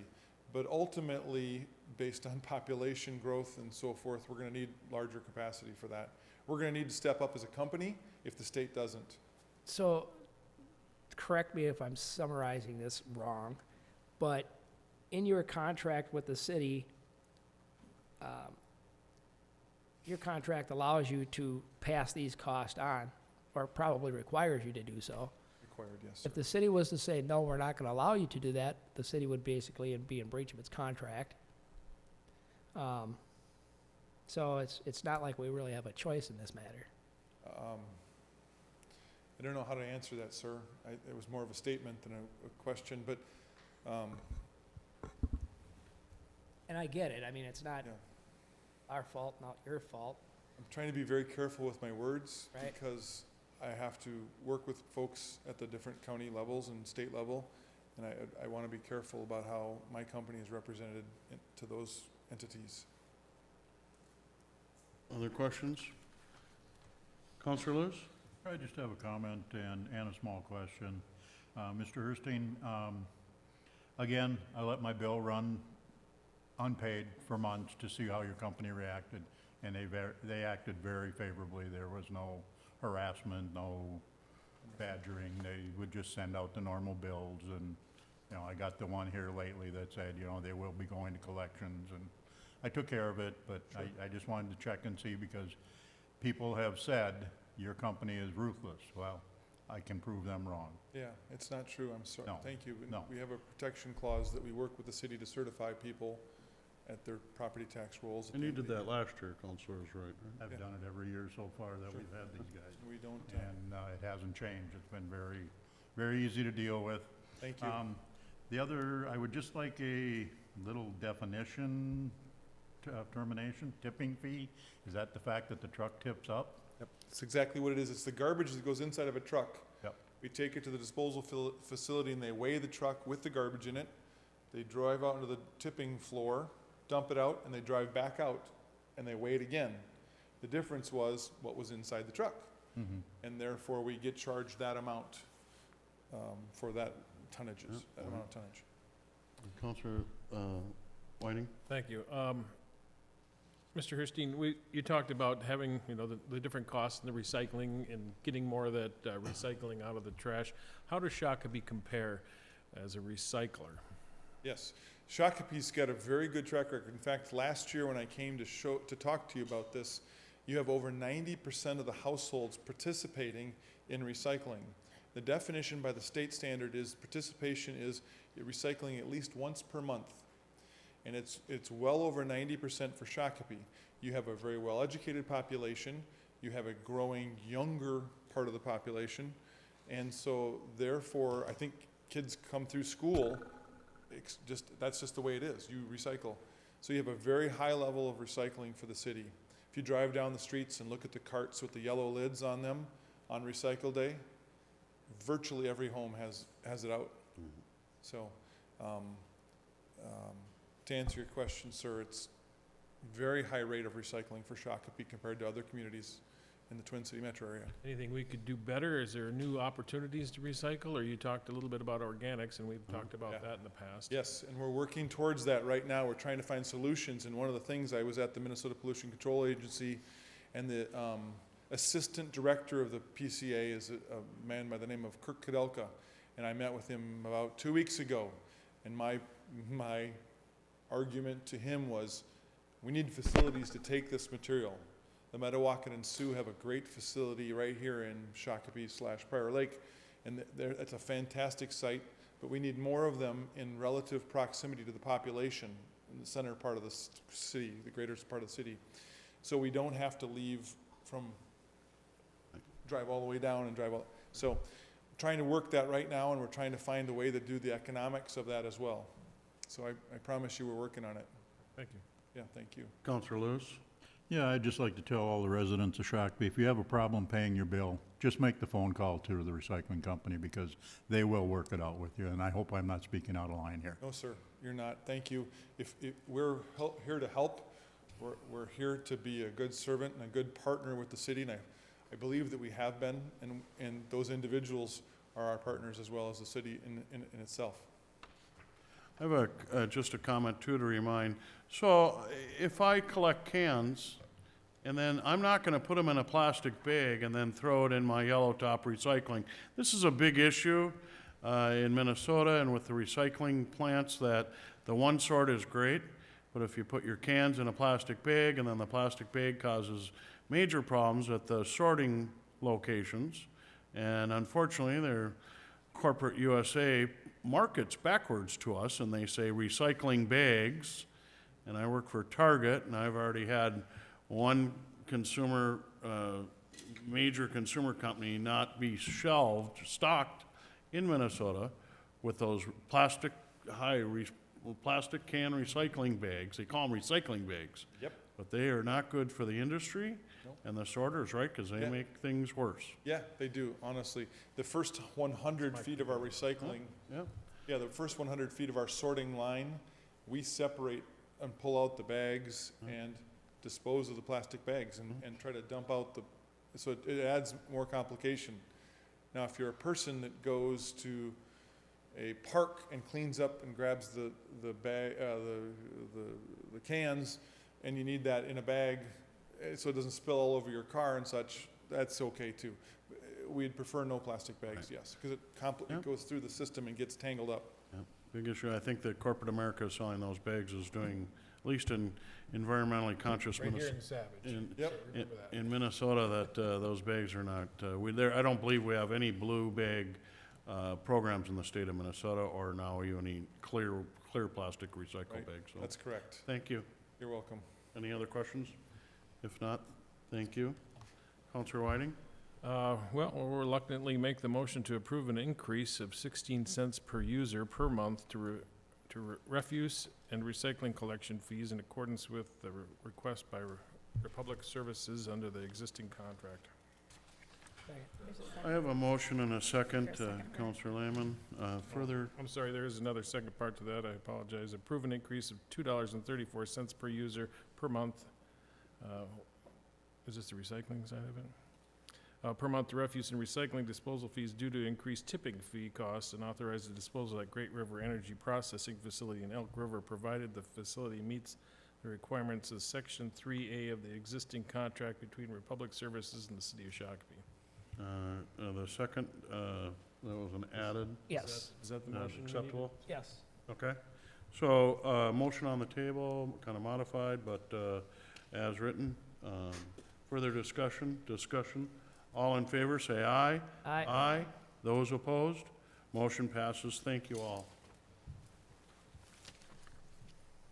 All right, moving ahead. 10B3, 2018 Proposed Property Tax Levy, General Fund Budget, Debt Levy Cancelizations. Darren will present. Welcome. Thank you, Mayor, council members. It's tough getting used to this new podium. It's opposite of what it was at the old city hall. It was always on the right, and now it's on the left, so it's tough for. Adding diversity to you. I know, Aaron. I know. Changes.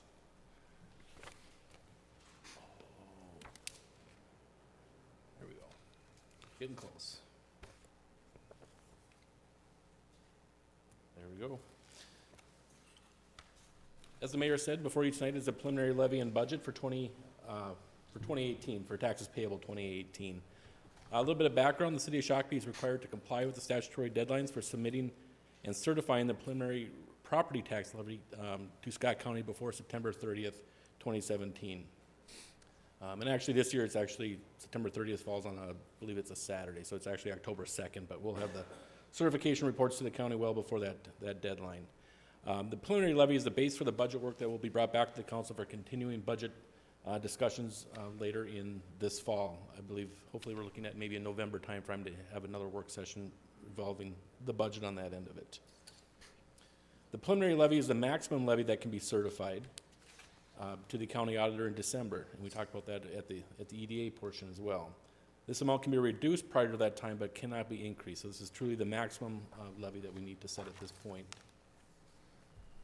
In keeping with state law regarding the 2018 budget, we are announcing tonight that the public meeting for the 2018 budget and tax levy will be held on Tuesday, December 5th at 7 p.m. right here at City Hall, 485 Gorman Street. The public is welcome to comment on the budget and the levy at that meeting. And the final approval of the budget and levy needs to be approved by December 29th. And truly that's expected to occur on the December 19th, our last council meeting in December.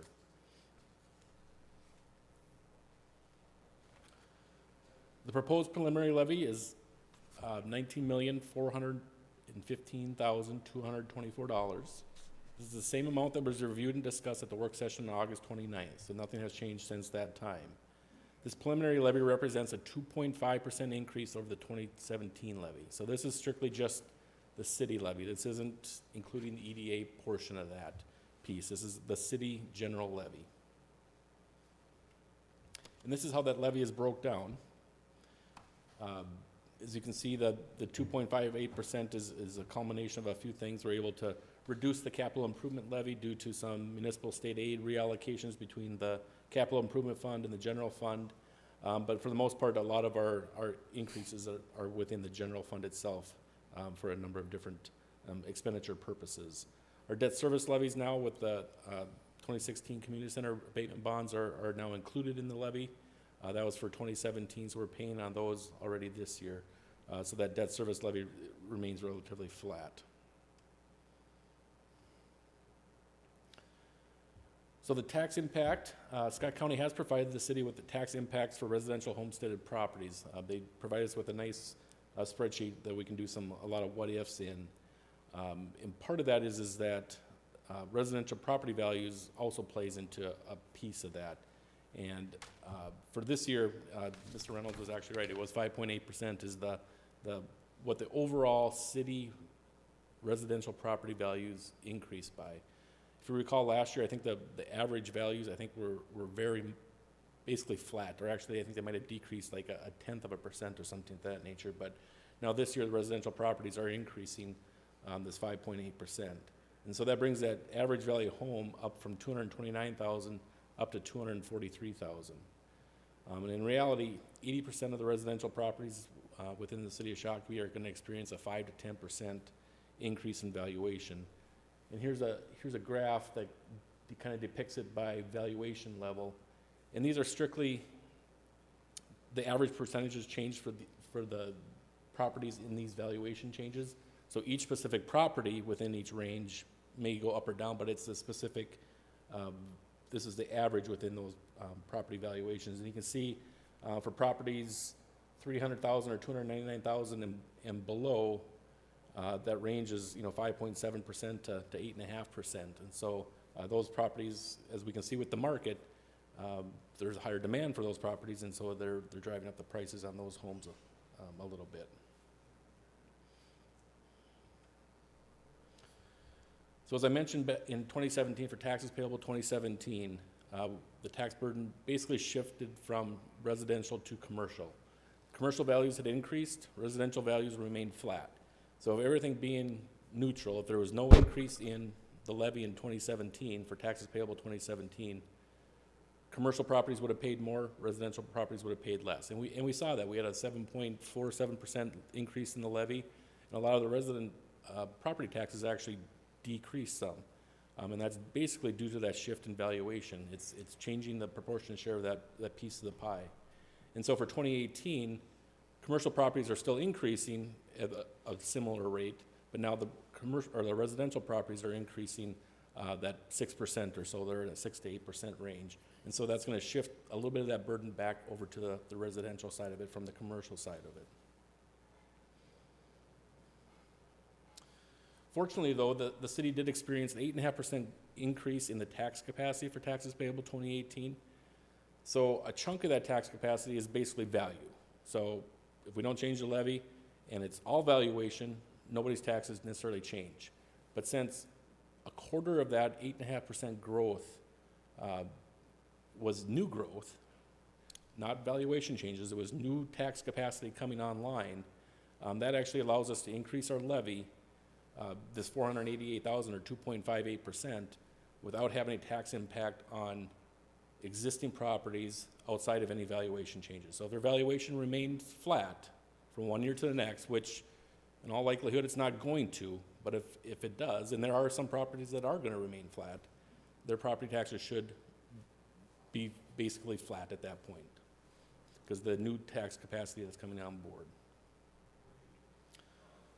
So looking at the comparison here, I did 2 years here to just kind of look at pay 17 and pay 18, just because we had the flat year with the valuations in 17 and an increase in valuation for pay 18.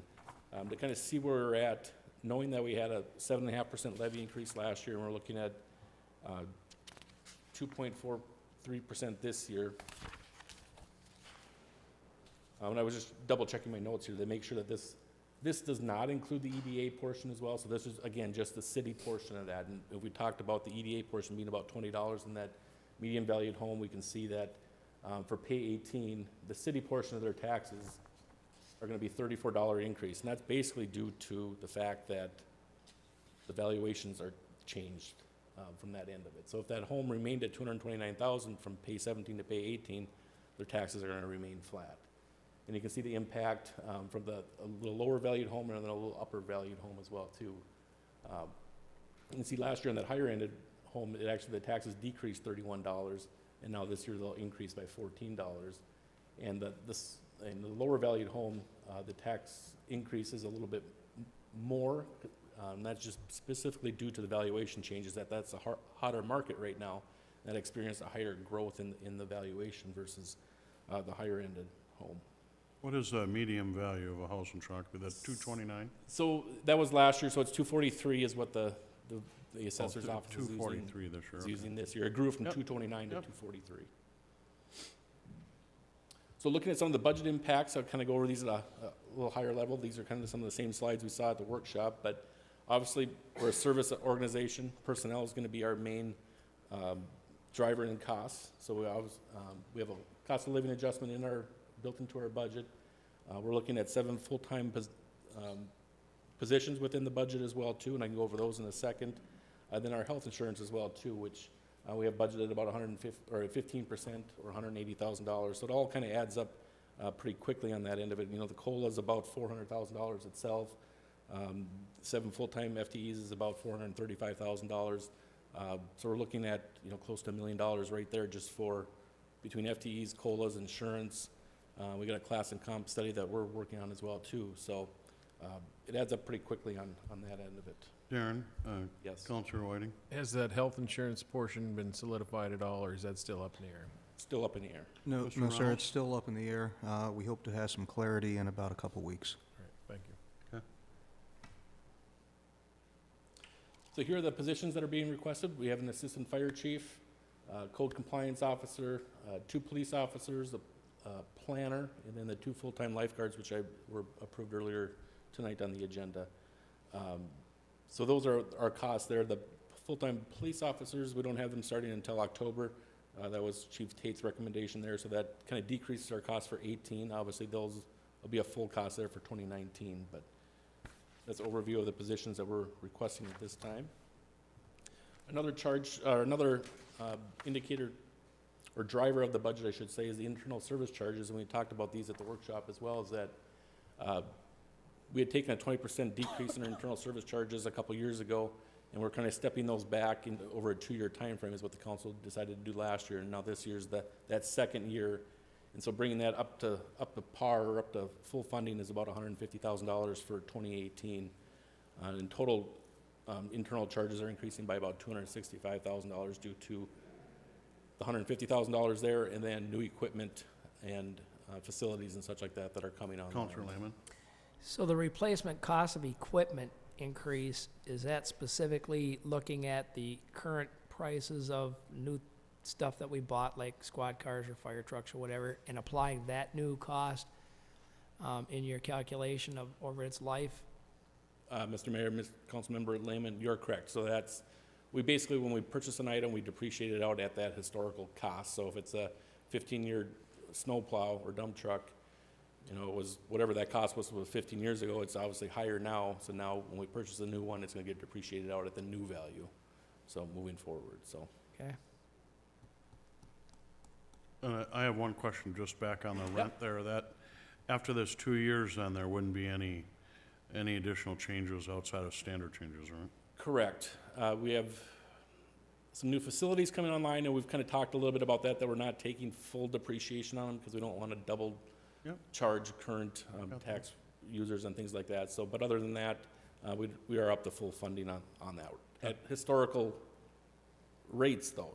So obviously, we're not adding a 3% COLA to the internal service charges. We're just at that 100% historical cost factor. So, some other services and charges, and we've talked about this kind of in our financial or monthly financial reports, is that we're looking at the natural gas and electricity uses at the community center and ice arena and such, and it looks like we're going to have to budget an additional about $100,000 for those increased utility costs there, and those are included in our budget already.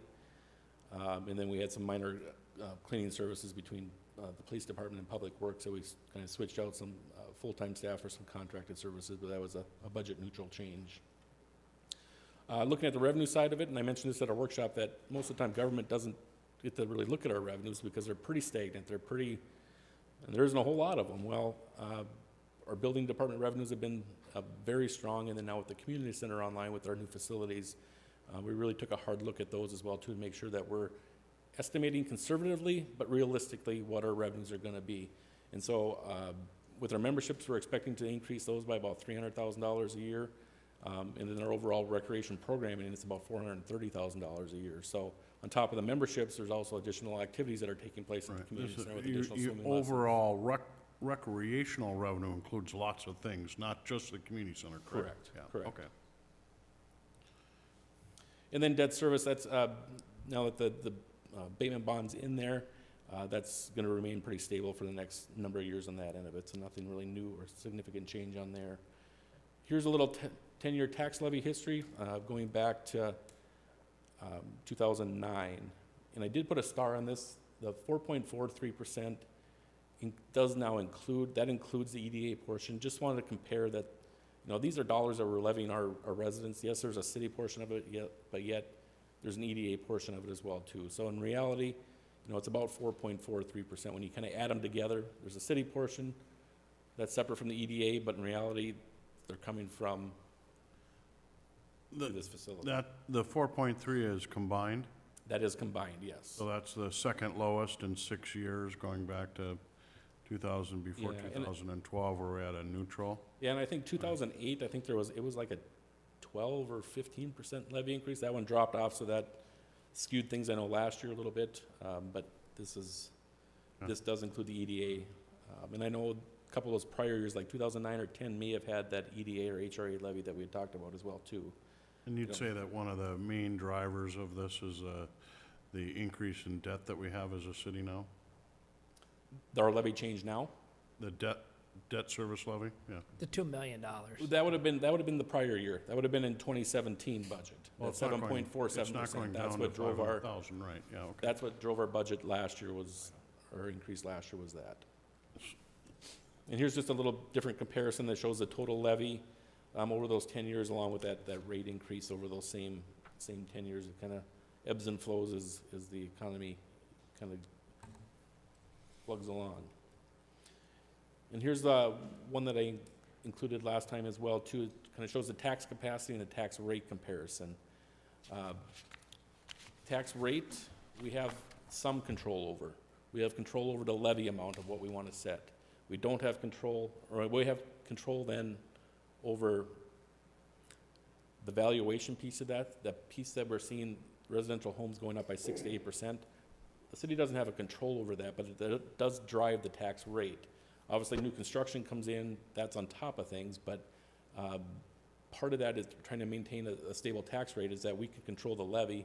We can't necessarily control the valuation. So if you see, 2010, 11, 12 there, that's when kind of the Great Recession happened. Values dropped. As we saw on that previous slide, our levy actually dipped. It was a negative levy there for a couple of years, but yet our tax rate increased. All right. So the tax rate, that's what, Counselor Lehman, you have a question? Well, we got to be careful that, it almost sounded like you were saying we have control over the valuation. We don't have control over anybody's valuation of Right. their property. That's correct. Yeah, and if I stated that, that's absolutely right. I We just want don't to make have it control clear over to the valuation. audience that the city doesn't have any control over the valuation of property. That's done independent by the county assessor's office, based on comparable sales over the last 5 years? 12 monmonths within a prior so many months. Yeah. It's been a while It's a since look I back. served on that one. but- No, right. There's lots of pieces, the tax value, tax capacity, the levy, and, I focus on it. Spending. Huh? Don't forget the spending piece. Spending. But I do look at the tax rate. If you have, a strong tax capacity, you can have a decent rate to go along with your levy. And again, I look at this and, back in 2012 and 11, again, we have according to what I'm looking at, the tax rate is lowest that we've had, or lower in about 6 years. Yeah, and we are expecting the tax rate to actually decline with this tax levy increase of, $400 and some thousand. The rate should go from 38.5 this current year to about 37.4, 37.5 next year. So that's due to the new growth, and then valuation increases as well too. And then the levy not getting up to that tax rate as well too. So that allows your tax And when that new growth comes online, I know that it takes a year or two to actually get to full value, Oh, absolutely. right? Yep, absolutely. Okay.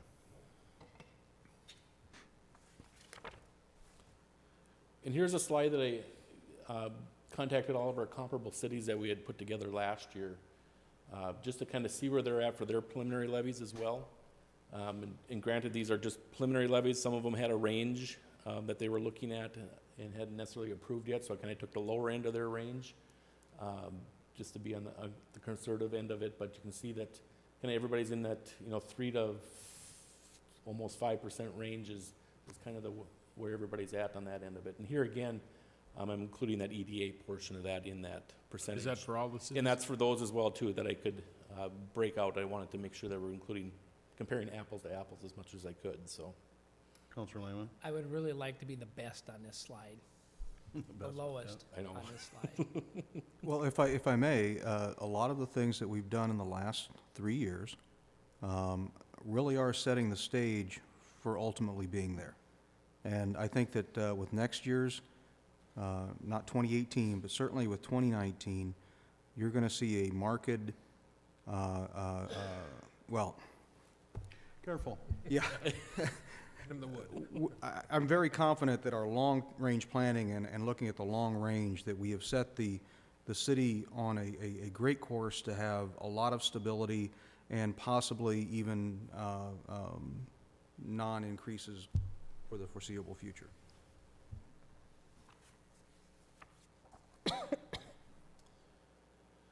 So here's a general fund summary, and this is a preliminary budget. It's high level.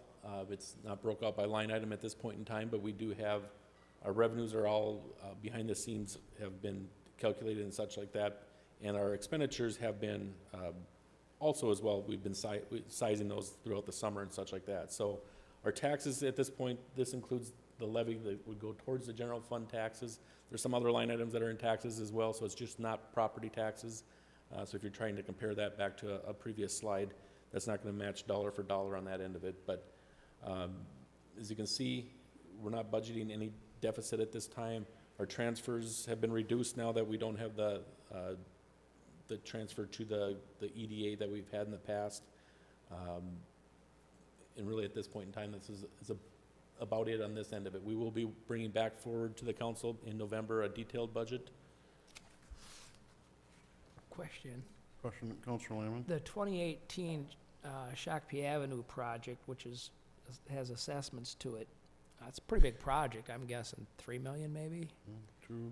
Where are them assessments showing up on here? Mr. Mayor, Councilmember Lehman, this is just the general fund budget.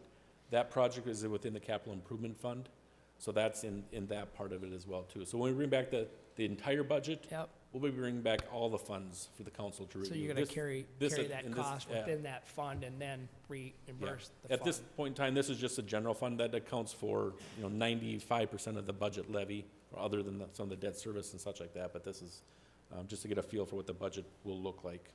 So the special assessments shown on here is, Those are actually just the garbage collection Okay. ones for the delinquent assessments for garbage collection, All right. so. So with that, staff is recommending approval of resolution numbers 7929 and 7930, setting the proposed maximum 2017 property tax levy collectible in 2018 and canceling certain debt service levies respectively. And I should maybe touch on the canceling of the debt service levies. I didn't speak to that.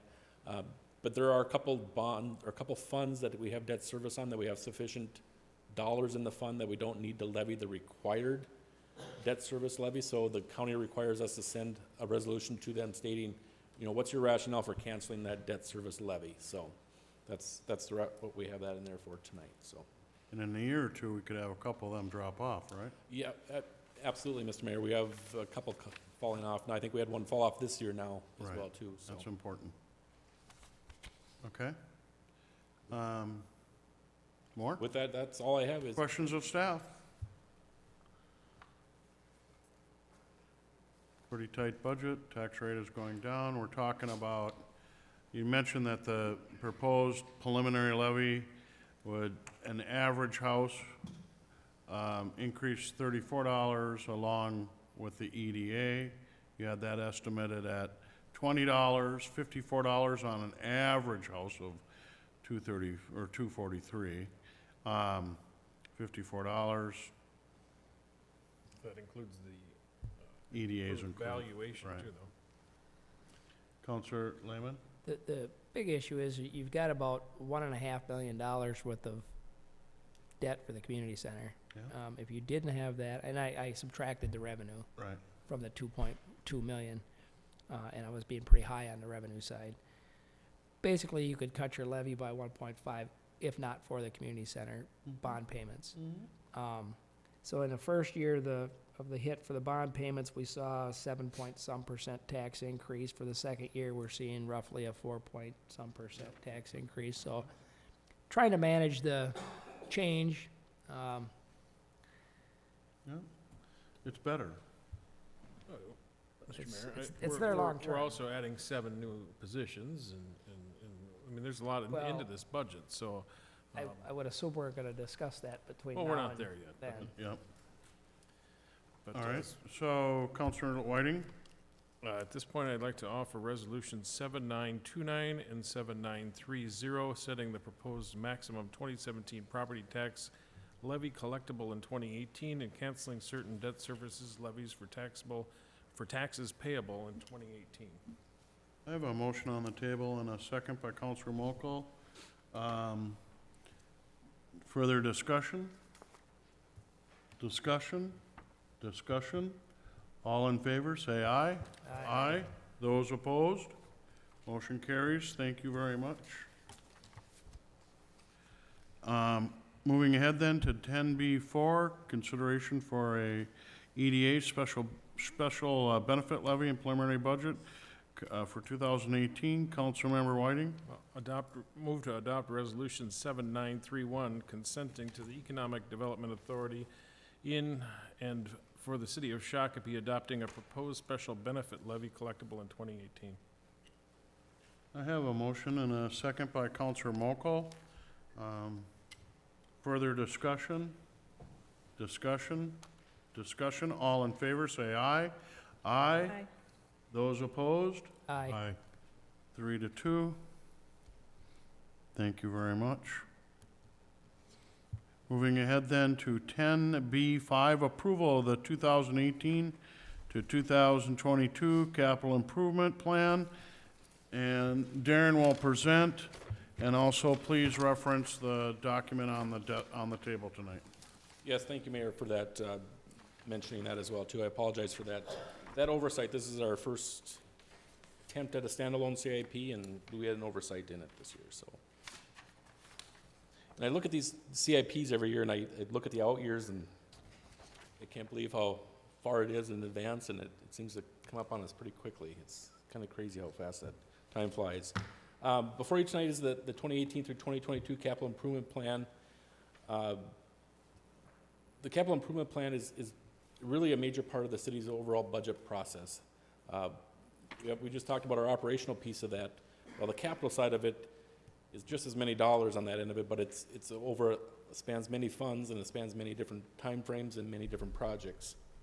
In previous years, the CIP was included as part of the budget and wasn't necessarily, we'd talk about it as a council and a staff and such like that, but we didn't really have, there wasn't much to it as far as a document. And so we're really trying to be more transparent and accountable and providing a document that's easy for users and the public to really understand and get a hold of, so.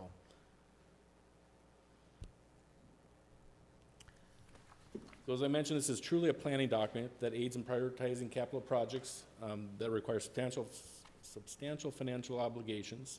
The creation and update of this multi-year plan allows for the city to plan for current and long-term needs. Projects included in this plan include buildings, parks, streets, equipment, IT, sanitary sewer, and storm drainage. So it really hits the gamut of all of our top types of operations and what the capital that goes into those operational sides. The City Council and staff did review the draft CIP back in July 18th at a workshop. We did have a number of comments that the council suggested at that point in time. We did implement a number of those suggestions, or all of those suggestions, and I did include those on a one-page document that's included with your agenda packet that kind of reference the page number of that original document and the changes that were made. We didn't attach the entire CIP. Our agenda was quite substantial this time, so I didn't want to add additional 200 pages to it. So hopefully that's sufficient enough to be able to track where those changes were taking place. And I should mention that the draft CIP is on the city's website as well too, and so it's been out there for a while. And once the final CIP is adopted, we will be switching that out and including the final CIP on the website as well too. And since the CIP is a planning document, it's truly planning. It's not a budget document. So everything coming before you tonight, when you approve this, you're not approving the budget. The plan is that any 2018 projects will then come forward and be included in the 2018 budget that you approve in December. So that'll include the capital improvement projects, as Councilmember Lehman had pointed to with an overlay project or a street reconstruction project. That'll be in the capital improvement fund. In addition, any projects that are over that $25,000 purchasing threshold will come back to the council as well too. So if we're going out for bid or for quotes on a project that's over that threshold, the council will be approving that step in the process as well too. So approving the CIP tonight doesn't mean that the project's a go. It just means that we're planning for it. It's on our horizon. You know, funding's got to be there. All the stars have to align. But this is kind of our working plan to get there.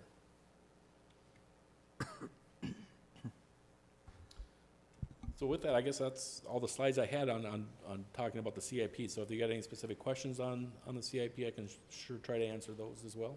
Councilor Lehman? Mayor, I'm looking at the document that was on the table at the beginning of the meeting, the fund summary, specifically sanitary sewer fund, expenditure 2020, 2.8 million, and can't remember what it's for. Okay. Darren? It's a trivia question. I have it over here. It's I looked it up earlier.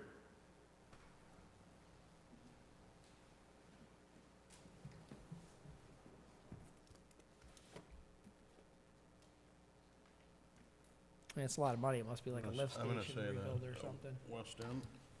Big pipe. I even had it. Big pipe. I even had it dog tagged here, or bookmarked, so I could get to it. It's the utility extension for Maris and Hanson Avenue. Councilor Lehman? Oh, I know. I was pointing toward Mare Street. Yep. Oh, Mirror Street. And so a lot of that is there's a big special assessment component to that as well too. So you're showing the total estimated expenditure, but not all the funding sources that could. Right, because if it's a special assessment, it'll come in then over probably 10-year time frame, and so we don't get to recognize all that revenue coming in. So that puts a little bit of hit to that sewer fund balance. So it isn't as substantial as. Yep. And then what, last question, Mayor, what is the changes on the document that was on the table compared to the document that we had in our packet? That is basically just including the operational expenses of the sewer and storm drainage fund.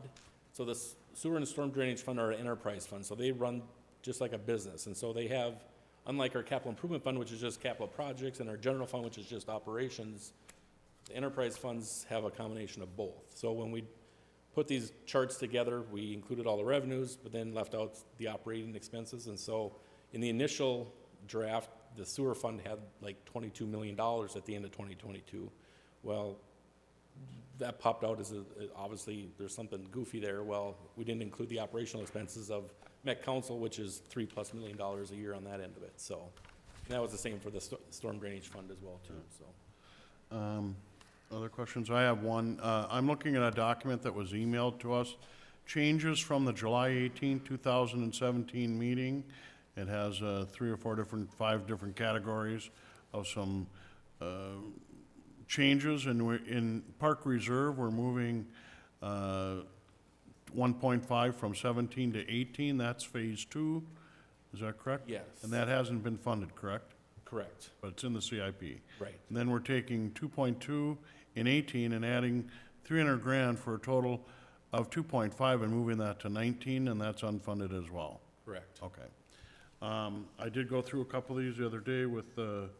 Reynolds, so my questions were answered. Other And if I may, questions? just a reminder, Mr. Mayor, members of council, all of the things post-2018 are merely plan, may or may not happen. The 2018 ultimately will come to you as part of the budget, and at that point, if approved by council, will happen in 2018. Okay. Part of the CIP, Correct. that budget. Well, no, but No, but they will come as part of the budget process, and the final budget, the final budget includes both the general fund, the CIP, and other funds that ultimately will be approved by council as a whole. CIF. Well, Counselor Lehman? the thing I'm looking at is what was on the table, and I'm comparing it to what was in the packet. And specifically, it was page 18 of the packet, which is the new number 18 that was on the table. Yep, so if you look at the operating, under the expenditures and uses, the operating expenses should be the new line that wasn't included in the original document. Well, right, but even the funds available, total funds available lines don't match up either. Right, and that'll change that, including the operational expenses the in there, will operating. change your bottom line. And so, you know, with the new document, we have about $9.8 million in the storm drainage fund. The original one, we probably had, I don't have it right in front of me, but we probably had 14 million or so. Probably more. Well, they both say 2018 is 14.2. That number's the same, but when you start going out, 2021 on the old document was 14.1, 2021 is 11.4, so a lot of expense items have changed. And I know they're just future plans that could change, but that seems like an awful lot of change, according to the sheet we had of what's changed in the CIP. So the document that was handed out tonight is just adding those operational expenses. The document that was in the agenda, the original document that was in the agenda for tonight, included that whole list of, that one-page document that included all those changes. Yeah. There may have been some changes in that document as well, that were from the storm drainage fund as well, too. Correct. I Yeah. don't- So this have that up here. aligns with this. Right, so you may see changes, Okay. there, but it, really, the one that was handed out tonight should just be those operational expenses was added to there, which will then lower your bottom line total fund balance available for each of those funds. Yep, the 892 wasn't on the original one. Okay. This one right here. More questions? Is that operational expense storm drainage? And we know what the operational expense for sanitary is. It's paying the Met Council for treatment. Yep, and staff time and operating expenses as well. The storm operational expense is, Staff time, there are staff that have part of their time dedicated to stormwater. They got your operational costs associated with that, street sweeping, those types of things that, so part of the equipment comes out of there, part of the wages. oh yeah, yep, absolutely. And then are we reflecting that in the general fund by lowering it? Oh yeah, yep, absolutely, yep. You got it. I got it, but I mean, how many people knew that? Right? Yep, fair enough. That's part of our transparency. Further discussion? Okay. If there's no other discussions, thank you. Thank you.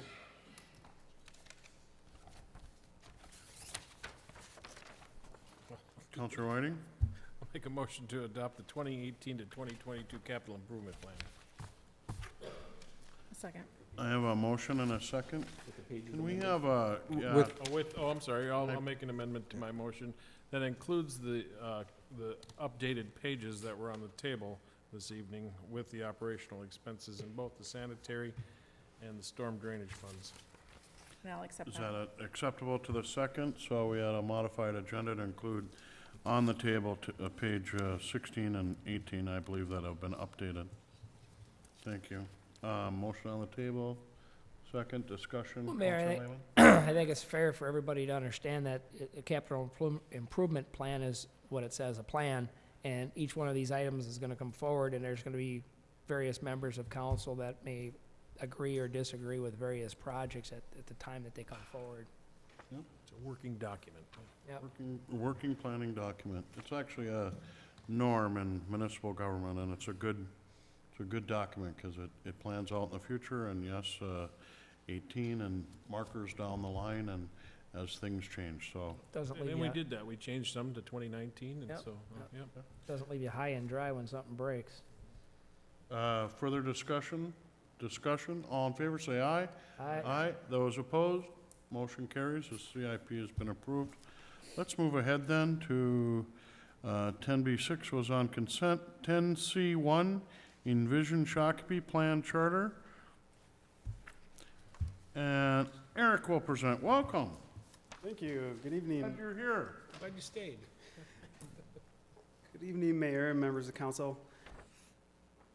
I'm here tonight to present a new tool to the city, and really the first piece of our 2040 plan, which we're calling Envision Shakopee. So I'm here to seek some guidance from you and seek some informal approval, and then here to also present some updates on the plan and where we're at. So Envision Shakopee really represents a shift for the city in its planning efforts. It's a shift in the process. We're really focusing on engaging the community, engaging them throughout the process and early. Internally, we're looking at including additional departments, so IT, HR, finance, everyone is included in this process. The role of the plan will be different. We're hoping that this is a document that will really guide the work of the city. It won't sit on a shelf. The tone will be different, and the form and organization. So this plan is going to look and feel a lot different than plans in the past and our current plan. As a reminder, we established 10 guiding principles, at least this far in the process. These principles helped us secure a consultant in the process and have helped us in our initial thinking. Now, the plan charter is a newer tool in the planning field. It's essentially a guiding document for the plan, and it has a number of purposes. Primarily, it's to provide the community with an understanding of the planning process and really the project team's logic behind that thinking. It hits on a number of our planning principles, most important, transparency and accountability, so that we are being open in our plan to plan. And then it's an opportunity to really build a shared agreement, consensus, and support for the planning process. So it's an opportunity for us to really review some of our thinking so that we don't get too far down the line when there's not agreement on that. And then finally, as we know, we'll create another plan in 10 years. It presents an opportunity for us to present a written record for the next generation of leaders. If we're here, then fantastic. If we're not, there's an opportunity for others to review what we did for the 2040 process. As we've looked to the 2030 plan, there's not much of a record. So it's having an opportunity to maybe catch someone that was involved in that process, or maybe track down a few records that we have. So the outline of the charter itself, there's really 8 items that it covers. It overviews the purpose of the comprehensive plan and the charter itself. It reviews the pertinent project requirements and background information of comprehensive planning in our region. It defines the role of the consultants, the city staff, and city stakeholders, and it provides an organizational structure of the plan. It describes the planning process and schedule that we've laid out.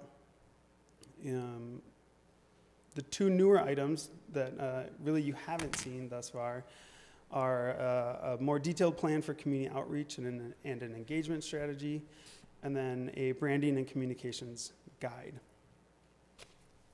It also then lists a preliminary list of the prominent issues that the plan should address. So really, the vast majority of the document is a compilation of things that you've already seen. It's the RFP, the proposal and contract that we have with MKSK, and then a couple of other items, most notably the communication side of things. So if approved, we'd like to post this on our project website so that the community is able to access that. And then when we go about actually approving and adopting the comprehensive plan, we'll include it as an appendix. As far as the process, where we're at, we've been very heavily involved in some community engagement efforts. We've had a number of one-on-one conversations with people. In July, we had 15 focus groups. I've been at a number of community events, including Rhythm on the Rails, the upcoming Senior Expo.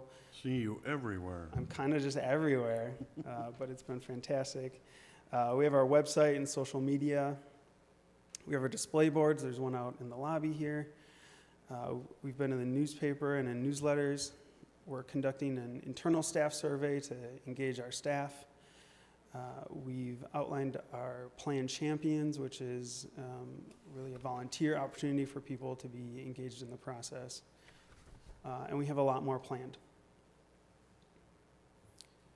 I just wanted to highlight our project website, if you haven't visited, and to those watching at home. Our project website is envisionshakopee.com. It has a number of opportunities for people to learn about the project, and read our current plan, to get involved, to get updates.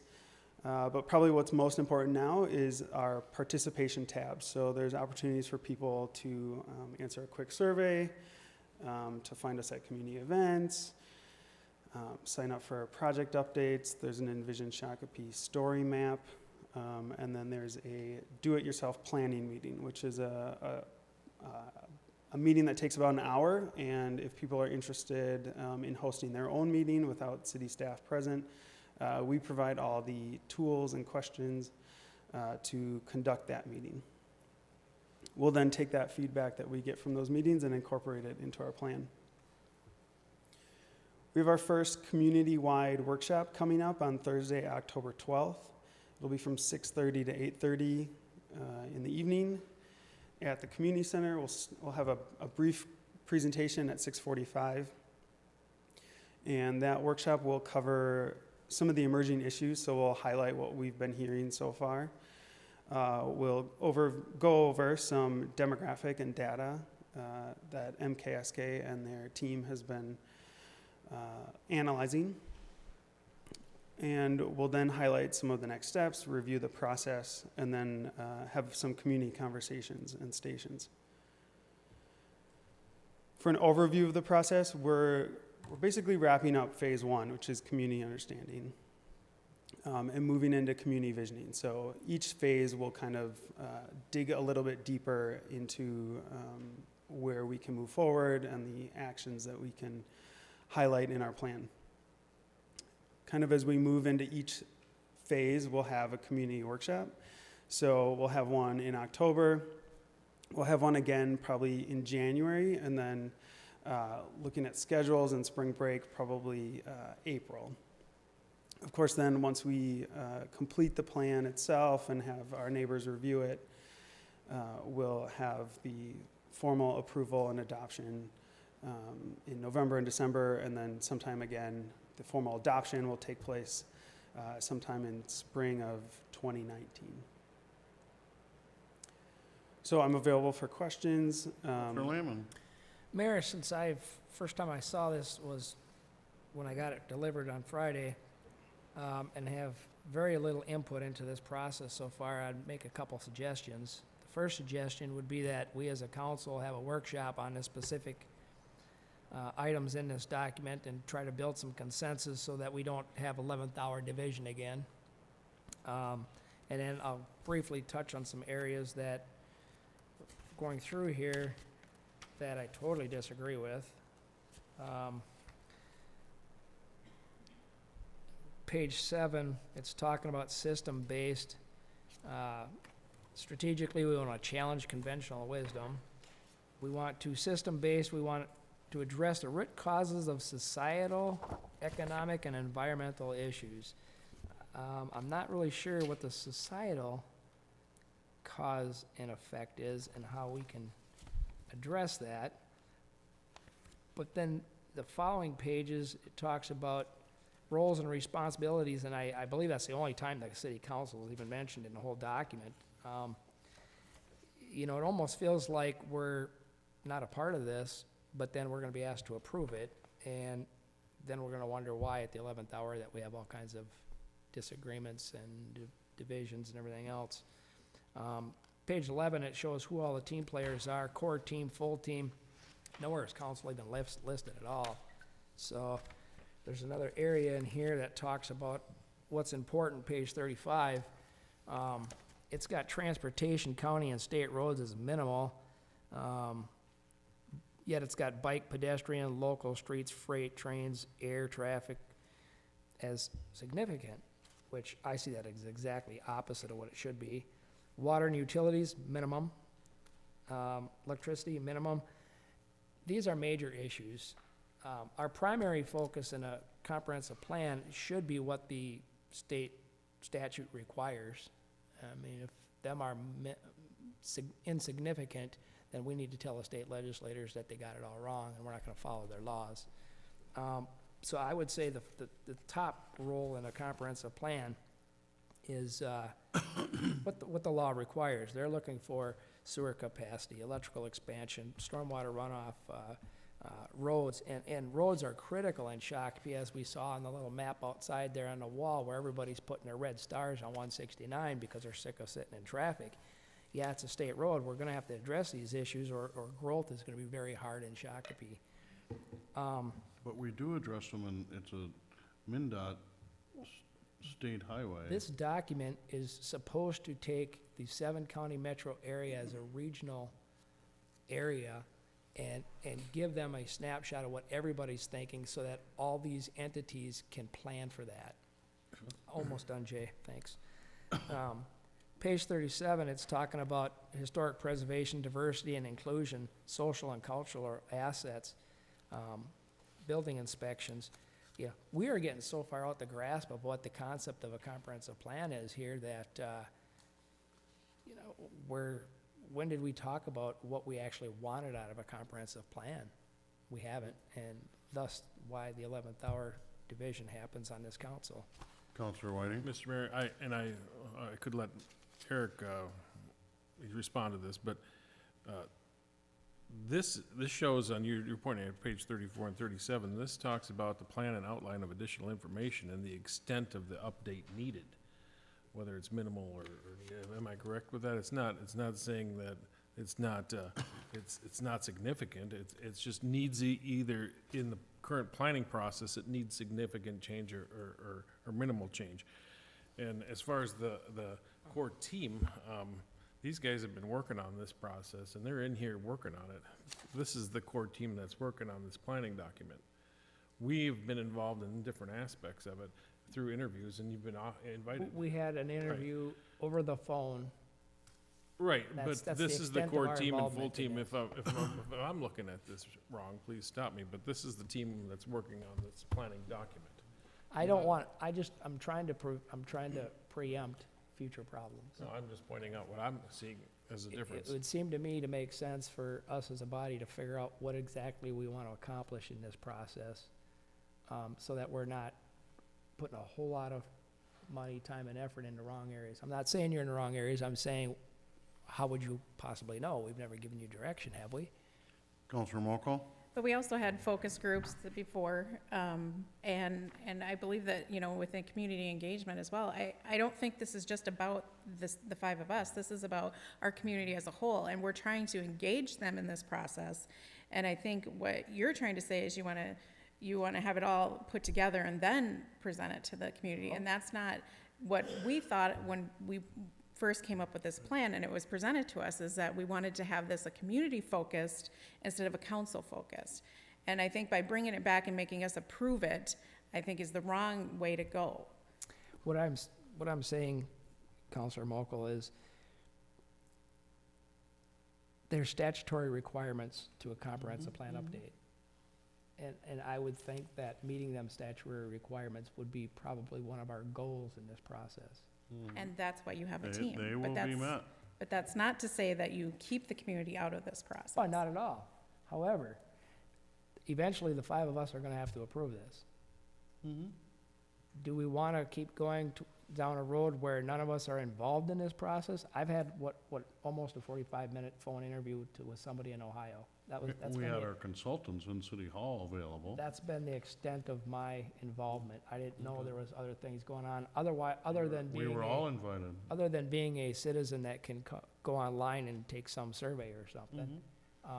Eventually, we're gonna have to approve this, and if there's not a consensus, we're not gonna have a working document. So we need to try to build consensus so that when we get to the 11th hour, we're not on the front page of all the papers again. Well, that's why Eric's here giving us an update. An update here, and I think this is much more engaging than any other past, comp plan update. Envision Shakopee is a community-oriented, consensus-focused, comprehensive planning process designed to inspire of who we are, how we live, play, and learn in our city to take part in this. And so Eric's efforts that have already been started and did include opportunity to offer input to MKSK, and I'm sure we'll do it again, will be involved. The document is being put together, the community is being, trying to be engaged here. You can participate like that, like any other resident. So let me try asking a different Okay. way. Eric, are we asking our community members that are participating land use questions, highway access questions, highway capacity increases, fresh water availability, second and third water elevation locations, stormwater runoff treatment in future, and these questions? Are we addressing the issues with our community members that the Met Council requires us to address? So I can assure you that we will, we know the minimum requirements. We will definitely be addressing those. The table that is in the charter is addressing the extent of an update. So many communities take their existing plan and simply update it to current standards or the current time period. Our process is probably a little bit more than just an update because we're doing a different process and a different design. We think that there are a number of good pieces of the 2030 plan that we can carry forward with some smaller minimal updates. So that's what that table is outlining. Where do we have things that we've already created that we can bring forward? What are other plans that we already have that we can, we don't want to recreate the wheel. So where are areas that we can bring that information forward, and where are areas that we may need to spend a little bit more time creating new plans. As far as process and including the council, we definitely want to be here and have as many conversations with you as you'd like. We're happy to present updates as often as necessary. And as far as process, I just want to reiterate that we're still very early on in our process.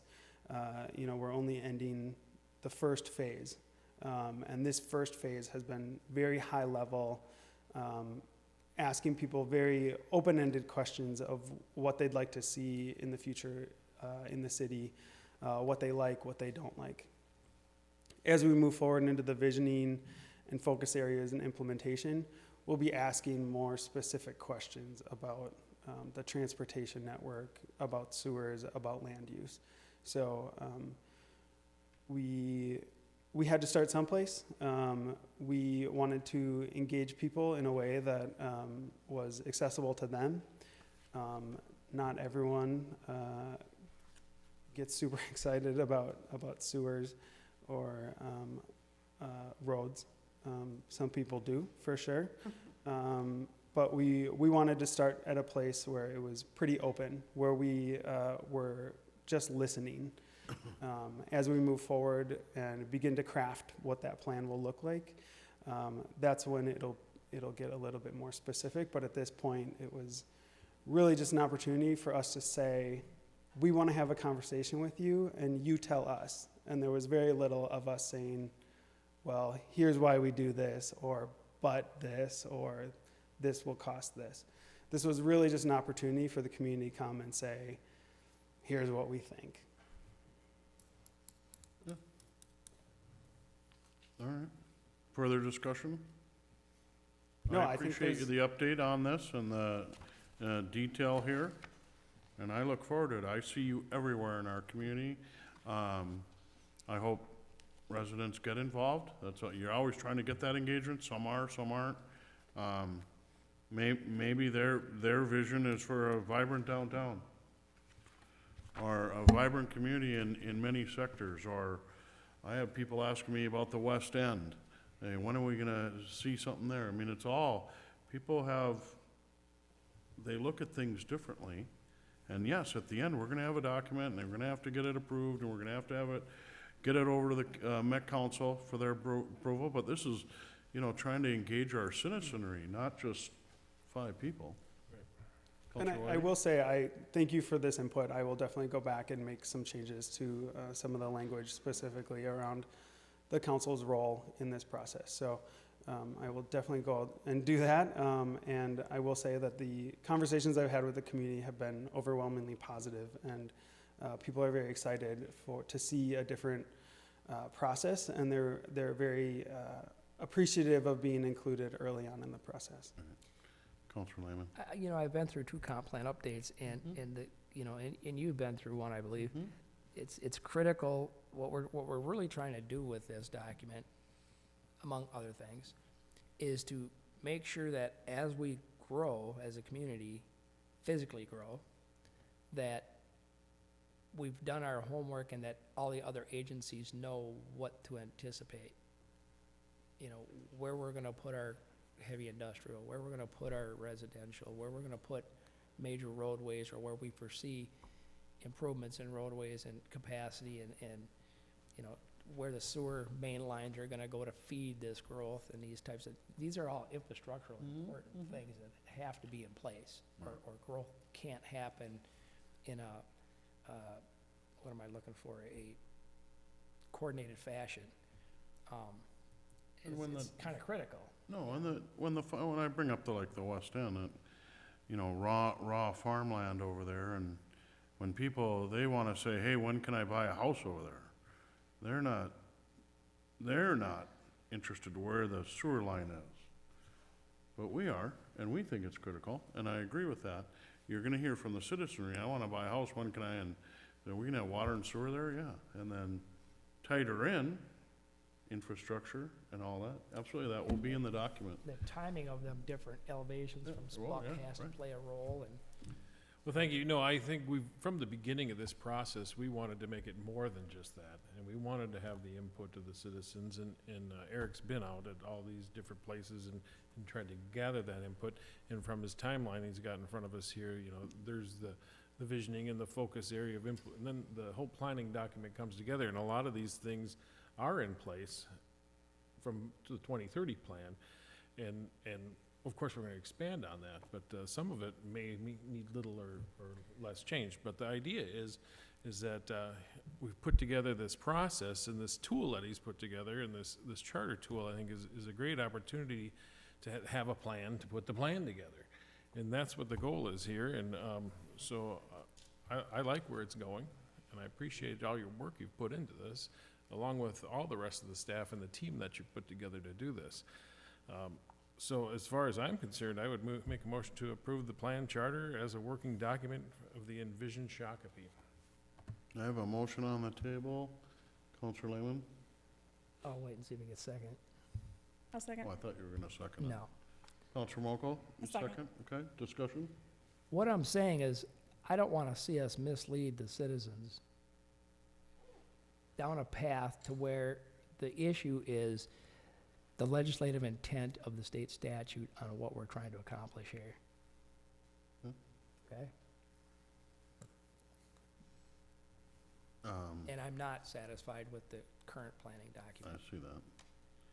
as I've stated. No, and please offer your input to Eric. That's how things get better, when you offer input. And we're not at anywhere close to our deadline. And it's a evolving document that's gonna be built. And not built yet, we're in the information input time period. And, that's how you do it. Usually a comp plan document is very dry.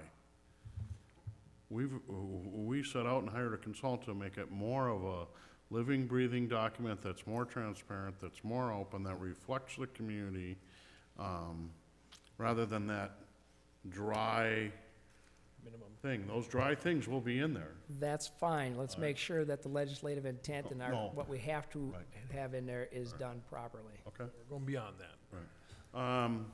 Motion on the table, discussion? Any comment, Counselor Loose? No. All those in favor say aye. Aye. Aye. Those opposed? Aye. Motion passes 3-2. Thank you very much. Thanks, Eric. Great job. Moving ahead then to document 10C2, resolution designating buildings as structurally substandard within Shakopee redevelopment project. And Michael will present. Welcome. Good evening, Mayor and Council. All of the items C2, C3, and C4 and C5 all deal with the existing City Hall. So C2 is basically passing the similar resolution that we had for, excuse me, in the EDA. C3 is setting a public hearing date in November to discuss whether there's a plan or not to do a TIF if we get a project somewhere down the road. And C4 is advertising for bids for removal of hazardous materials and the demolition of the former City Hall. All right. And C5 is the way you pay for it. All right, let's start here on 10C2, questions of staff. We talked about in the EDA. Here's the bigger document with the pictures and the environmental and the issues, designating it as substandard. Councilor Mokel? Get this moving and say approve resolution number 7920. I'll second it. Okay, I have a motion and a second on the table. Discussion, and this one is only City Hall, is that correct? Mayor, that's correct. All right. And that's to create a TIF district for a area that doesn't have a project? No, No. not at Okay, all. what's it doing? This is 10C2, the Yep. item we're on. Only voting on 10C2, resolution designated buildings as structurally substandard. This is only for City Hall. It's the document after the inspectors went through there and found much more problems than Councilor Lewis. If this is only for City Hall, why do we have pictures of the abandoned building on First Avenue? It makes no sense. I think this was the total report. Mayor and Council, we gave you all, to Right. be completely transparent, we said there were 3 buildings they looked at. Yep. So, the abandoned house, the Doggy Doos building, and City Hall. All right. Motion on the table, discussion. Discussion. All in favor, say aye. Aye. Those opposed? Aye. Aye. I'm trying to read Passes figure out what 3 to this is 2. here. 10C3, now set a public hearing for a tax increment finance plan for redevelopment district number 18. Michael? Mayor and Council, this is for the City Hall site to have a public hearing concerning the possibility of creating a tax increment financing district for the City Hall site. And you can set it up with no proposal in front of you, is that correct? Is our Yeah. most recent proposal, the developer abandoned their plans, right? Correct, Mayor, and our plan is to go back out to market. We will talk with the administrator and our attorneys about doing a RFP or other ways to get some additional interest in the 2 sites downtown. And this action before us is just setting the public hearing. Mayor, that's correct. This just sets a public hearing date in November. Councilor Lehman? Make a motion to set a public hearing for November 8th, 2017. I have a motion and a second by Councilor Whiting. Further discussion? Discussion, all in favor, say aye. Aye. Those opposed? Motion carries. Moving ahead, 10C4, advertise for bids for the removal of hazmat materials and the demolition of the former City Hall. Michael will present. Are there questions? Mayor and council, so this would allow us to advertise to get bids. We did get one rough estimate for the removal of the building. We still do not have an estimate for the remediation. This would put it into a package. RJM, who's currently doing the construction management in downtown, we would ask that they be responsible for being the city's agent and getting the bids, making sure the bids are qualified, and if you move forward, that they would actually manage the demolition and infill of the building. And would it be bid together or as an alt or two separate? Mayor and council, that would really be up to RJM. Actually, one of the people that are gonna try and get the bid is the person who's already mobilized downtown, who also does building demolition. They have half a dozen other contractors. They would also publicly advertise to get bids for both the environmental remediation and for demolition of the building. And earlier, we were talking and making an effort to include any reimbursement costs. If this were to go forward and accept a bid, then later, if there was a TIF district, we could recapture and recapture that money on the money that we've expended. Is that correct? That's correct, Mayor. All right.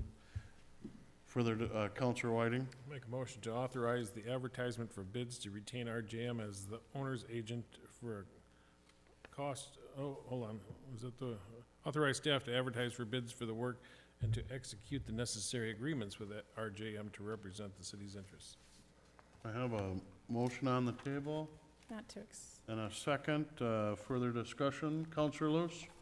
I just think we give RJM a lot of business, you know, maybe we should get some bids on some of this stuff. We are getting bids. Mayor, council, I believe Councilmember Luce is saying that we're using RJM. Oh. We have not gotten any other bids. And if I may, Mr. Mayor, members of council, RJM was the construction manager for the Community City Center project. They are currently the construction manager for the downtown development projects. They are an exceptional organization. They have been tremendous in their efforts of both of these projects. And staff as a whole are very satisfied with the product that they ultimately deliver. Mayor and council, I will say there's no mobilization costs on their side because they already are downtown and have people on the ground. Just a question for staff. Did we want to have a not to exceed 24,000 in this motion? Mayor and council, that's for the RJM portion. So they've already given us a proposal that they would not exceed that amount, and that includes if they, excuse me, will go out to bid. If the bids come back and the council doesn't move anything, we'd only have to pay them for the time they spent putting the bids together. This includes them bidding, qualifying the bidding, making sure they have insurance, making sure as you know, on environmental issues, that all that has to be tracked, because in 5 years, someone could say, where did all the asbestos go? They would be responsible for doing all of that, and that's all included in their $24,000. So that's, if the building comes down and everything, we need this up front just because they're going to be doing the bidding for us. In the all the resolution, it advertising. doesn't need to be stated in the. Yes, sir. in the motion, okay. Motion on the table. Further discussion? Discussion, all in favor, say aye. Aye. Those opposed? Motion carries. Thank you. Let's move on then to 10C5, Resolution authorizing the interloan fund for advance of certain costs in connection with the proposed tax increment finance district. Mr. Gursky, welcome. Mayor and council, this is a similar arrangement we had in the ADA. One of the things we're going to work with the city attorney and our consultants on is some of the property in the city that we own is actually in the city's name. We're going to work on getting it all put in the EDA's name, since all of the property sales and economic development really should be flowing through the EDA. This would allow, we put the bid out, we get it, and it would allow us, the city, to get paid back through the EDA for the demolition costs. There, the EDA is paying back to the general fund, man. Questions of staff? Which wasn't listed on one of the expenses on that levy. Questions of staff, Councilor Mokel? Make a motion to approve resolution number 7921. I have a motion and And a second, discussion, Mr. Thompson. Mr. Mayor, just to be clear, there is a blank in paragraph 1 with a dollar amount. $300,000. And it's 300,000, the same as the EDA. I just want to make sure that So, it's $300,000. okay, 300,000, I will add that and to, that's made by the motion, approved by the motion maker, Correct. acceptable to the second? Correct. Excellent. Further discussion? Discussion? All in favor, say aye. Aye. Those opposed? Aye. Motion passes 3-2. Thank you.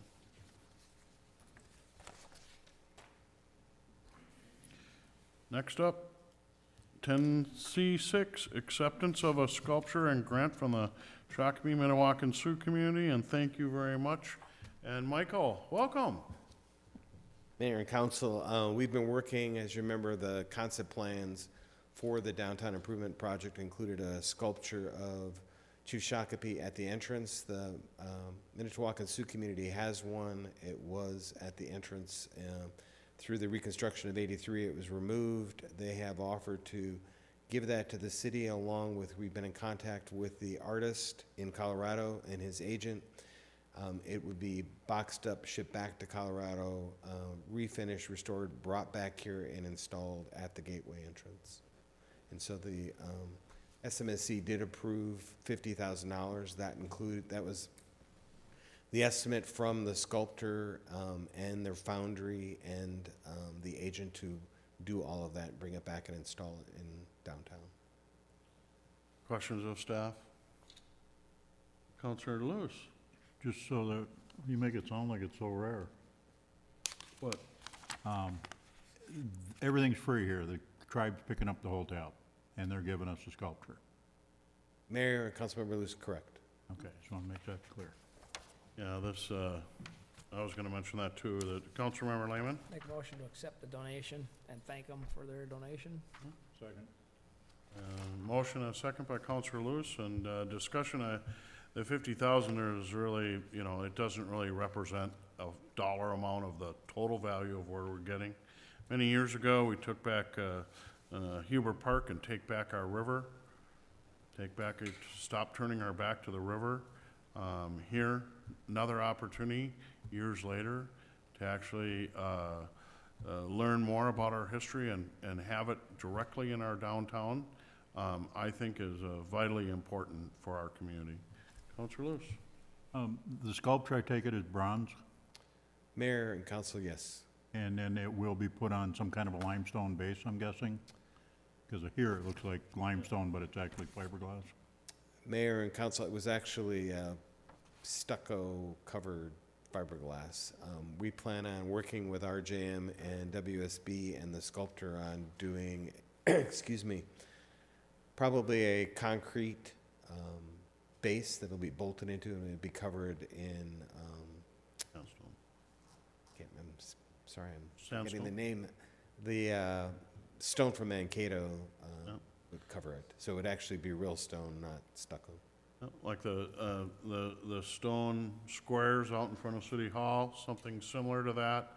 And then the sculpture rising, mounted on that and rising out of that, I think would be spectacular. And Councilor Whiting? I just want to take this opportunity to thank the Shakopee, Minnewacan Sioux community for their generous donation.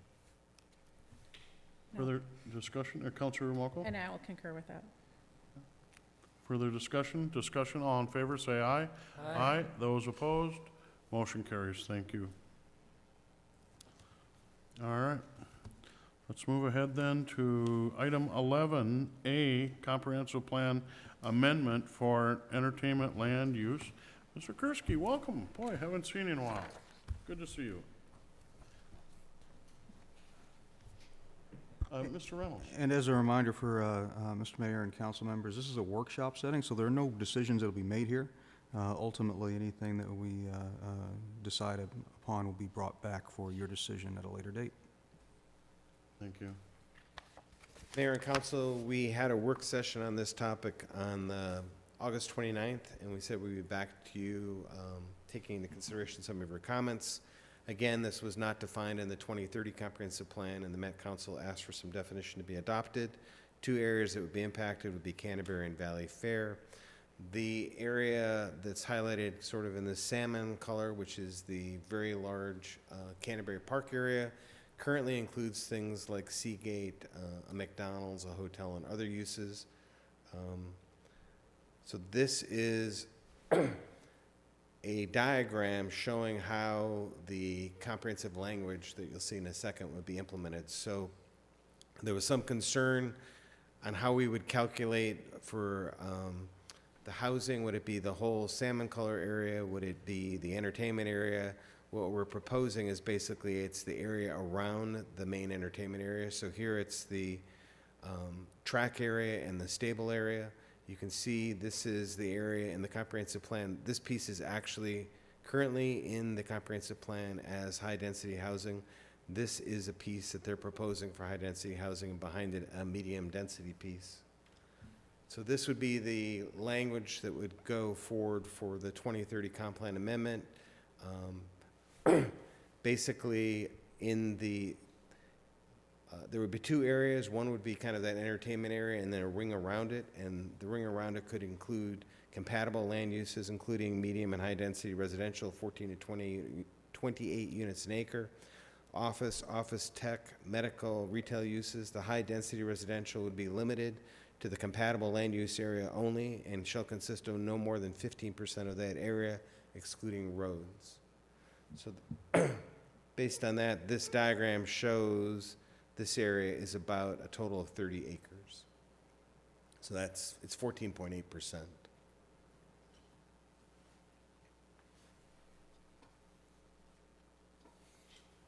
So really, excuse me, last time there was I think a lot of discussion that it could take over this whole pink colored area and even bleed into the entertainment area. What we're saying is this amendment would limit it to the pink area and limit it to the 15%. And we're showing you here what it would look like. This is a 14.8%. Okay. So a little different than we saw the last time. That was more, I guess, inclusive. Now it seems more restrictive to an acres rather than a percentage, even though that you mentioned a percentage. Last time it was some 20%, now it's 14 or... Mayor and council, last time it would have been 20%, I believe, of this total. 20% of the whole kit and caboodle. And what we've done is now limited it only to those areas that are not the entertainment land use or defined as you can see here. So it would just be this portion up here. And again, we're just showing this as an example, but that 14.8%, that's what it looks like. It's about 30 acres. All right. And this is exactly where we had consensus on the circles at our workshop. Now it's actually getting more defined. Questions of staff?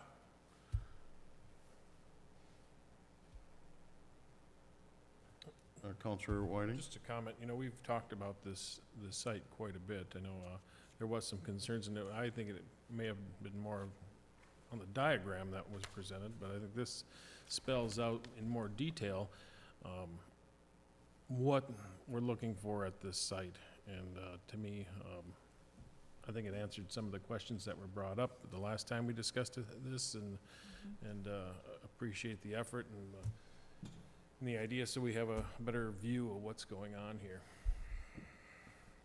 And Mayor and council, I think in the memo, so the total entertainment land use at Canterbury, for instance, is 458 acres, and I think there was some concern that... 458? Yes, that is that black outline, Yeah. basically, on here.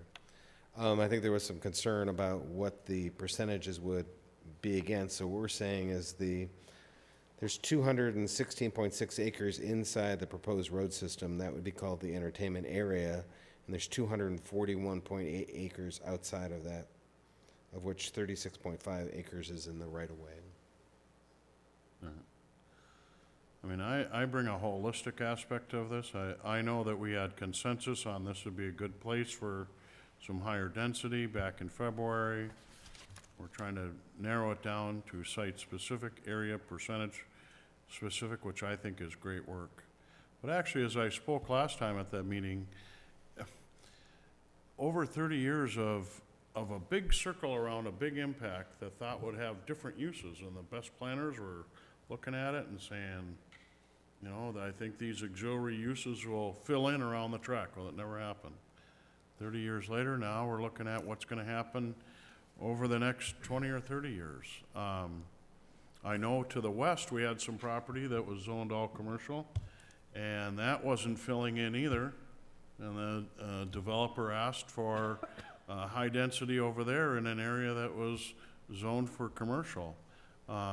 Another area that we had to circle in going forward. But I think actually to see the opportunity here now going forward to have a comp plan update to revitalize, I shouldn't even, is it redevelopment or is it just straight line development of property that hasn't developed? So, I think this is much better than we saw a couple weeks ago, Michael. Mayor and council, we tried to hone in on what we heard and narrow the focus. Further discussion, Councilor Lehman? Well, I'll just weigh in my 10 cents again. Understand that in 2015, I took a position against any R4 period. I still don't believe that we need that kind of extreme density. But in an effort of trying to build unity on the council during these workshops, we came to I compromised my values. And I said, okay, if we're gonna do this, this is what I would support. And we had a 5-0 consensus in that workshop by this council of that compromise. And since that date, my compromise has been pulled further and further and further until it's outside of its threshold of acceptance to me. Okay? Amongst other things that have happened in between there, we've now changed the park dedication fee so where it's a detriment to our park and recreation, in my opinion, to have R4. That wasn't on the docket when I made my compromise. We also had a 5-0 agreement, consensus that we were gonna make R3 100 units at the Hy-Vee Apartments. I actually made the motion to amend the original motion, so I don't know how it can be nothing but clear that I didn't support the original motion. I amended it. And later they came back and they changed it. That wasn't what our consensus was. So I'm a little low on trust and confidence right now, understandably. And I gotta tell you, you know, I'm being pushed back against my will through my compromise to my original position of saying, you know what, I'm done with it. I've tried, I made a good effort to try to work with everybody and compromise. And what do, you know? So, feel my frustration. Well, We were talking about 5 and 10 acre sites that we were gonna put on a map. That never happened. we had the sites with the boxes on the maps in almost every location that we discussed. We had a spot on that. I went back and watched all the workshops just to make sure I was clear on it. I would encourage everybody to do the same. We moved the boxes around there. Okay, all right, all right. That's where it's at. Mr. Reynolds? Thank you, Mayor. Part of the reason this is a workshop is because we're trying to find what is the will of council in regards to this and whether or not we need to go back and sharpen our pencils again and come back with something else. After the last workshop, staff talked with all the parties involved, and we're trying very hard to take Councilor Lehman's concerns into consideration. I thought we had achieved that with this, but, you know, we as staff need direction. So I guess what I'm asking, you know, this is not up for a vote, but we need direction as to what is expected of us from this point forward in regards to this particular issue. And if we don't have any direction, we'll come back with basically what you see here. And if we don't have support for what we see here, then, you know, that won't move forward. And I guess that's okay, but is there something that staff can do at this point to try to resolve the concerns of any council member in regards to this?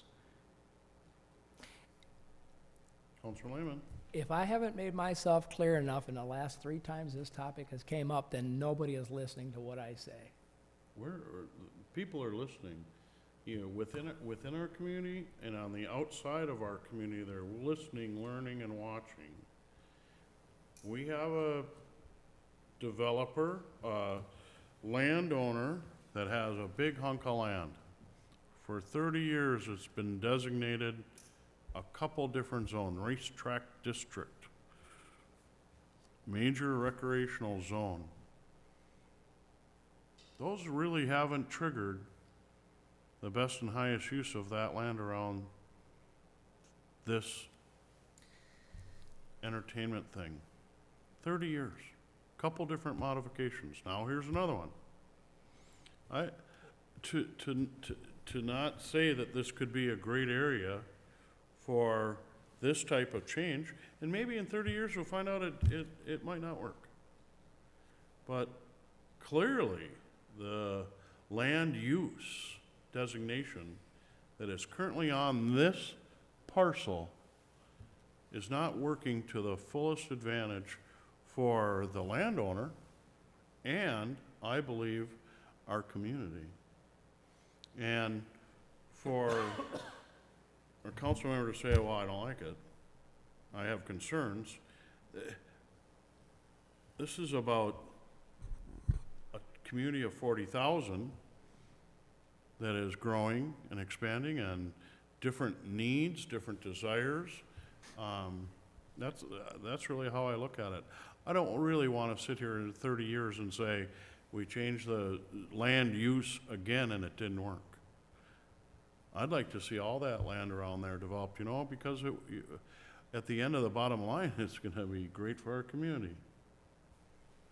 Councilor Mokel? And I would also add that you're also talking not only a 30-year landowner, but a community partner. These are people that put money into our community day in and day out, and sponsorships and things like that. And that was one of your points with RAR when they did their development, was whether they were community partners. Here you have a community partner asking for your opinion and your help to get a project done, and it's like you're throwing up your hands. Councilor Lehman? Again, I have been crystal clear from day one. Okay. One, I don't support R4, period. I couldn't have been clearer. Then on why that. did you vote for the sand companies? Okay, I asked that R4 zoning text be modified, reducing the densities. That's what I specifically asked for. That proposal did have a reduced density, okay? When we, as a council, had our workshops in February, we had all kinds of 5-0 consensus. Yep, and now we're bringing it closer. We had a consensus on the Hy-Vee apartments, which this council and staff recommended to violate that consensus. We had consensus that we were going to have 4 sites in Shakopee of R4, small sites. Okay, 5 or 10 acre site. And what happened? We come forward with a 900 unit proposal. Council member, this isn't Finish. 900 units. Let me finish. okay. That's the proposal I looked at when I went there to their office and looked at their proposal, okay? I must have missed a couple zeros on my sentence when we had our workshop to discuss this consensus. Now, if that's not pulling me way over against what I originally said, this is the guy who doesn't want any R4. I tried compromising, saying, let's do some small lot, R4, 5, 10 acres, here, here, here, and here, and we put it where we agreed it wouldn't go in Hy-Vee, when we were supposed to be putting it across the street in D.R. Horton. Well, we already did it on this side, so probably won't get it over there either. How am I supposed to have confidence and trust in the folks that I serve with when they have consensus and then blow the consensus? I'm still trying to get the same thing I agreed to in February. But no, you keep wanting to drag me and drag me. I'm not going to compromise any further. All right, There well, was no discussion of tax incentives when we agreed to This is having a these sites. land use When we agreed to have these sites, only. there was no discussion on, let's change the park dedication fee requirements.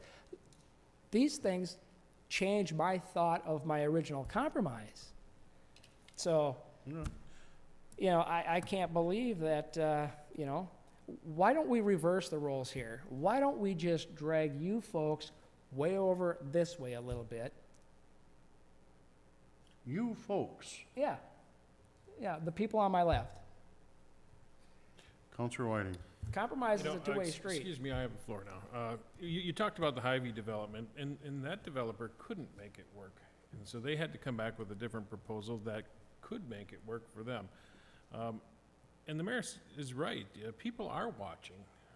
We saw that today. We lost a major developer today because they're watching this, and they don't want to deal with it. And to me, they're here to be partners. That's a huge amount of tax money that just flew out the window that could have helped the rest of the community develop further just because of a couple little projects that we're talking about No. here. And we did have consensus. Excuse me, I'm still talking here. I know. You know, to me, it's about the property owner's rights. We've had Canterbury here for many years in our community. They have been good partners. They have that development availability with that land.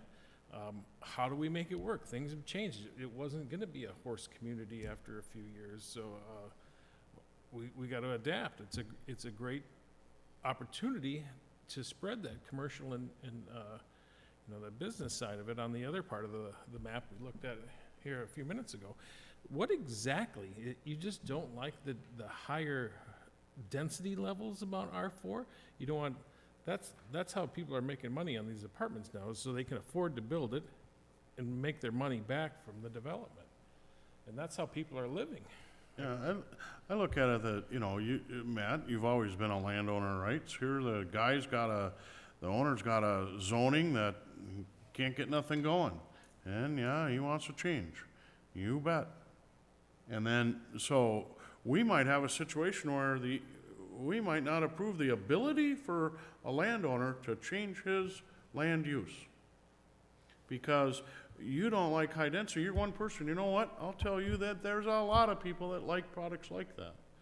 And I also feel like we're talking about density, land use.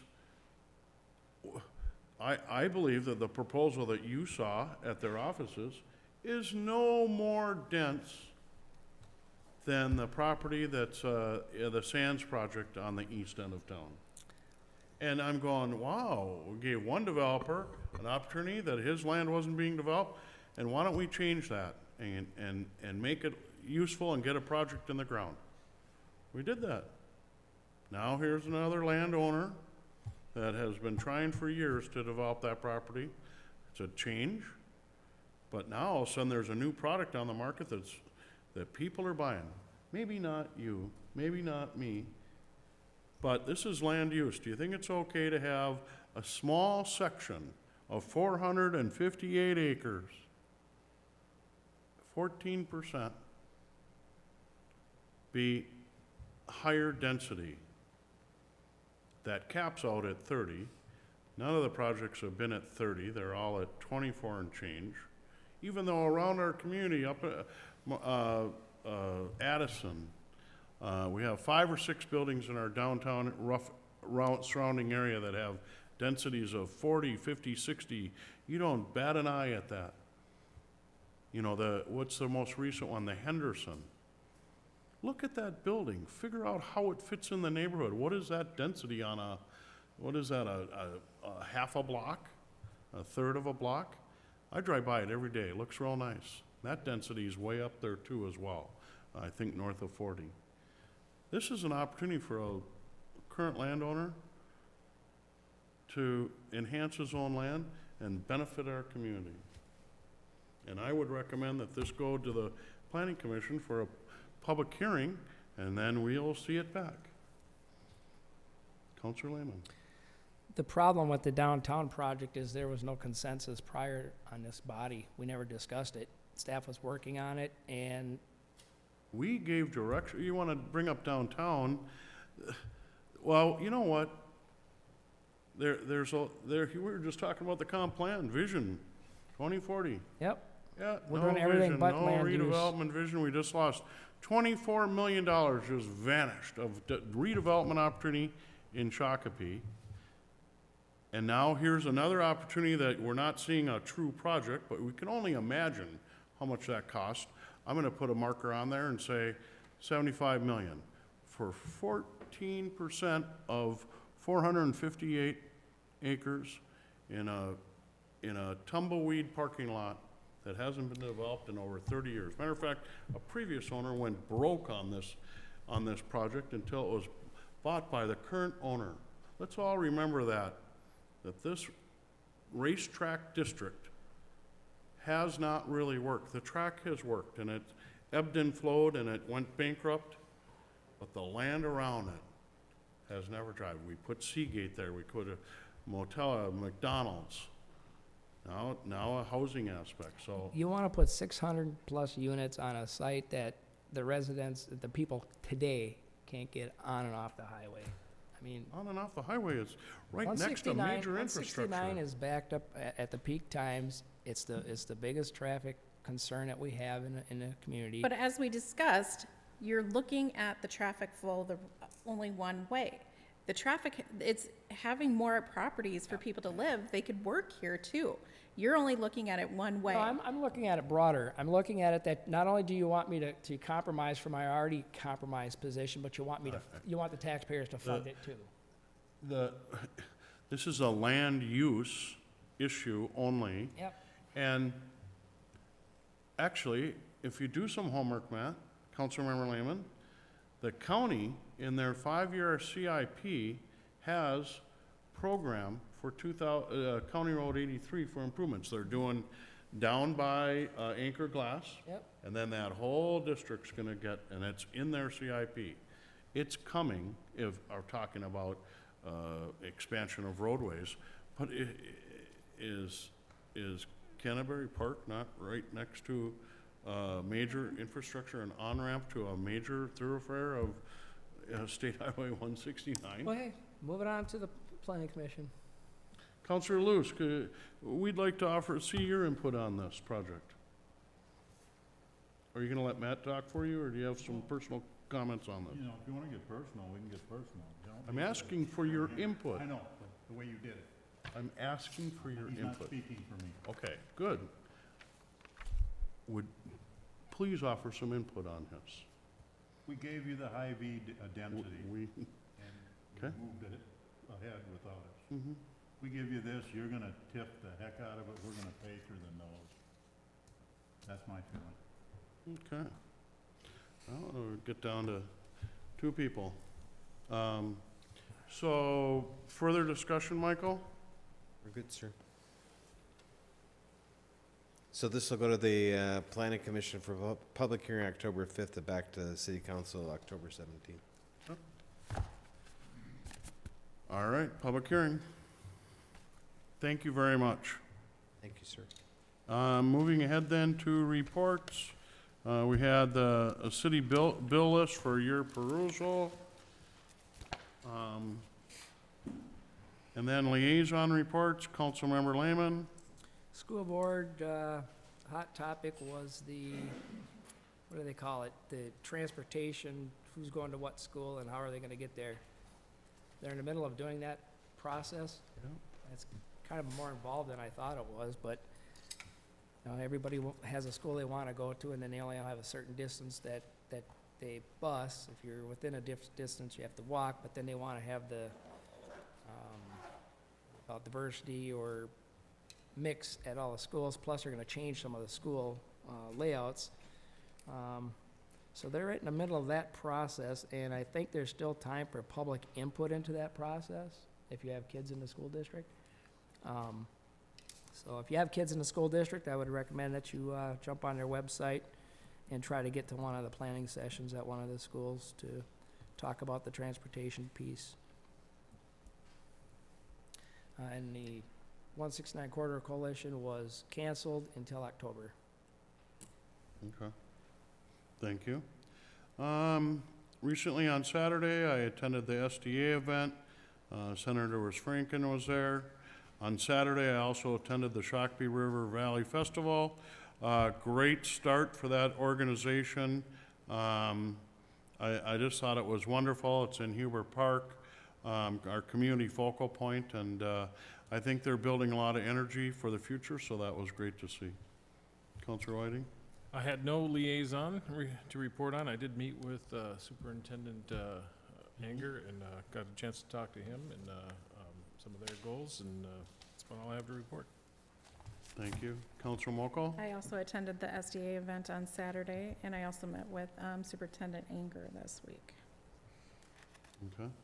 And one of the highlights, our administration report, Mr. Reynolds. Well, thank you, Mr. Mayor. We've had one meeting of our Fiscal Disparities Working Group, and you know, the political realities, I think, of everybody understands is that, you know, fiscal disparities, there's too many gainers and not enough givers for it ever politically to go away. However, what we have done, we've identified several areas that we believe that we can take a look at and bring something reasoned to ultimately the state legislature for them to look at and hopefully act upon. It is interesting to note the difference of those gainers and losers, or those givers and takers probably is better.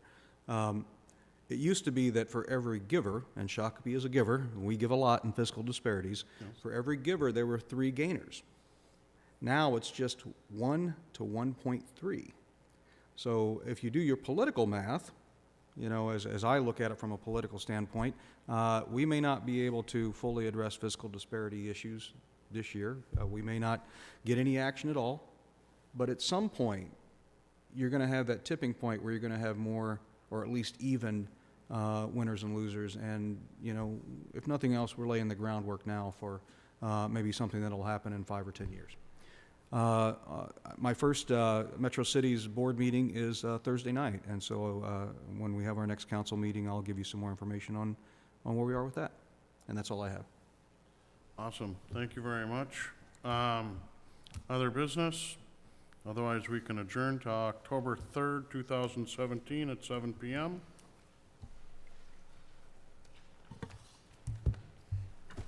Want me to do the job?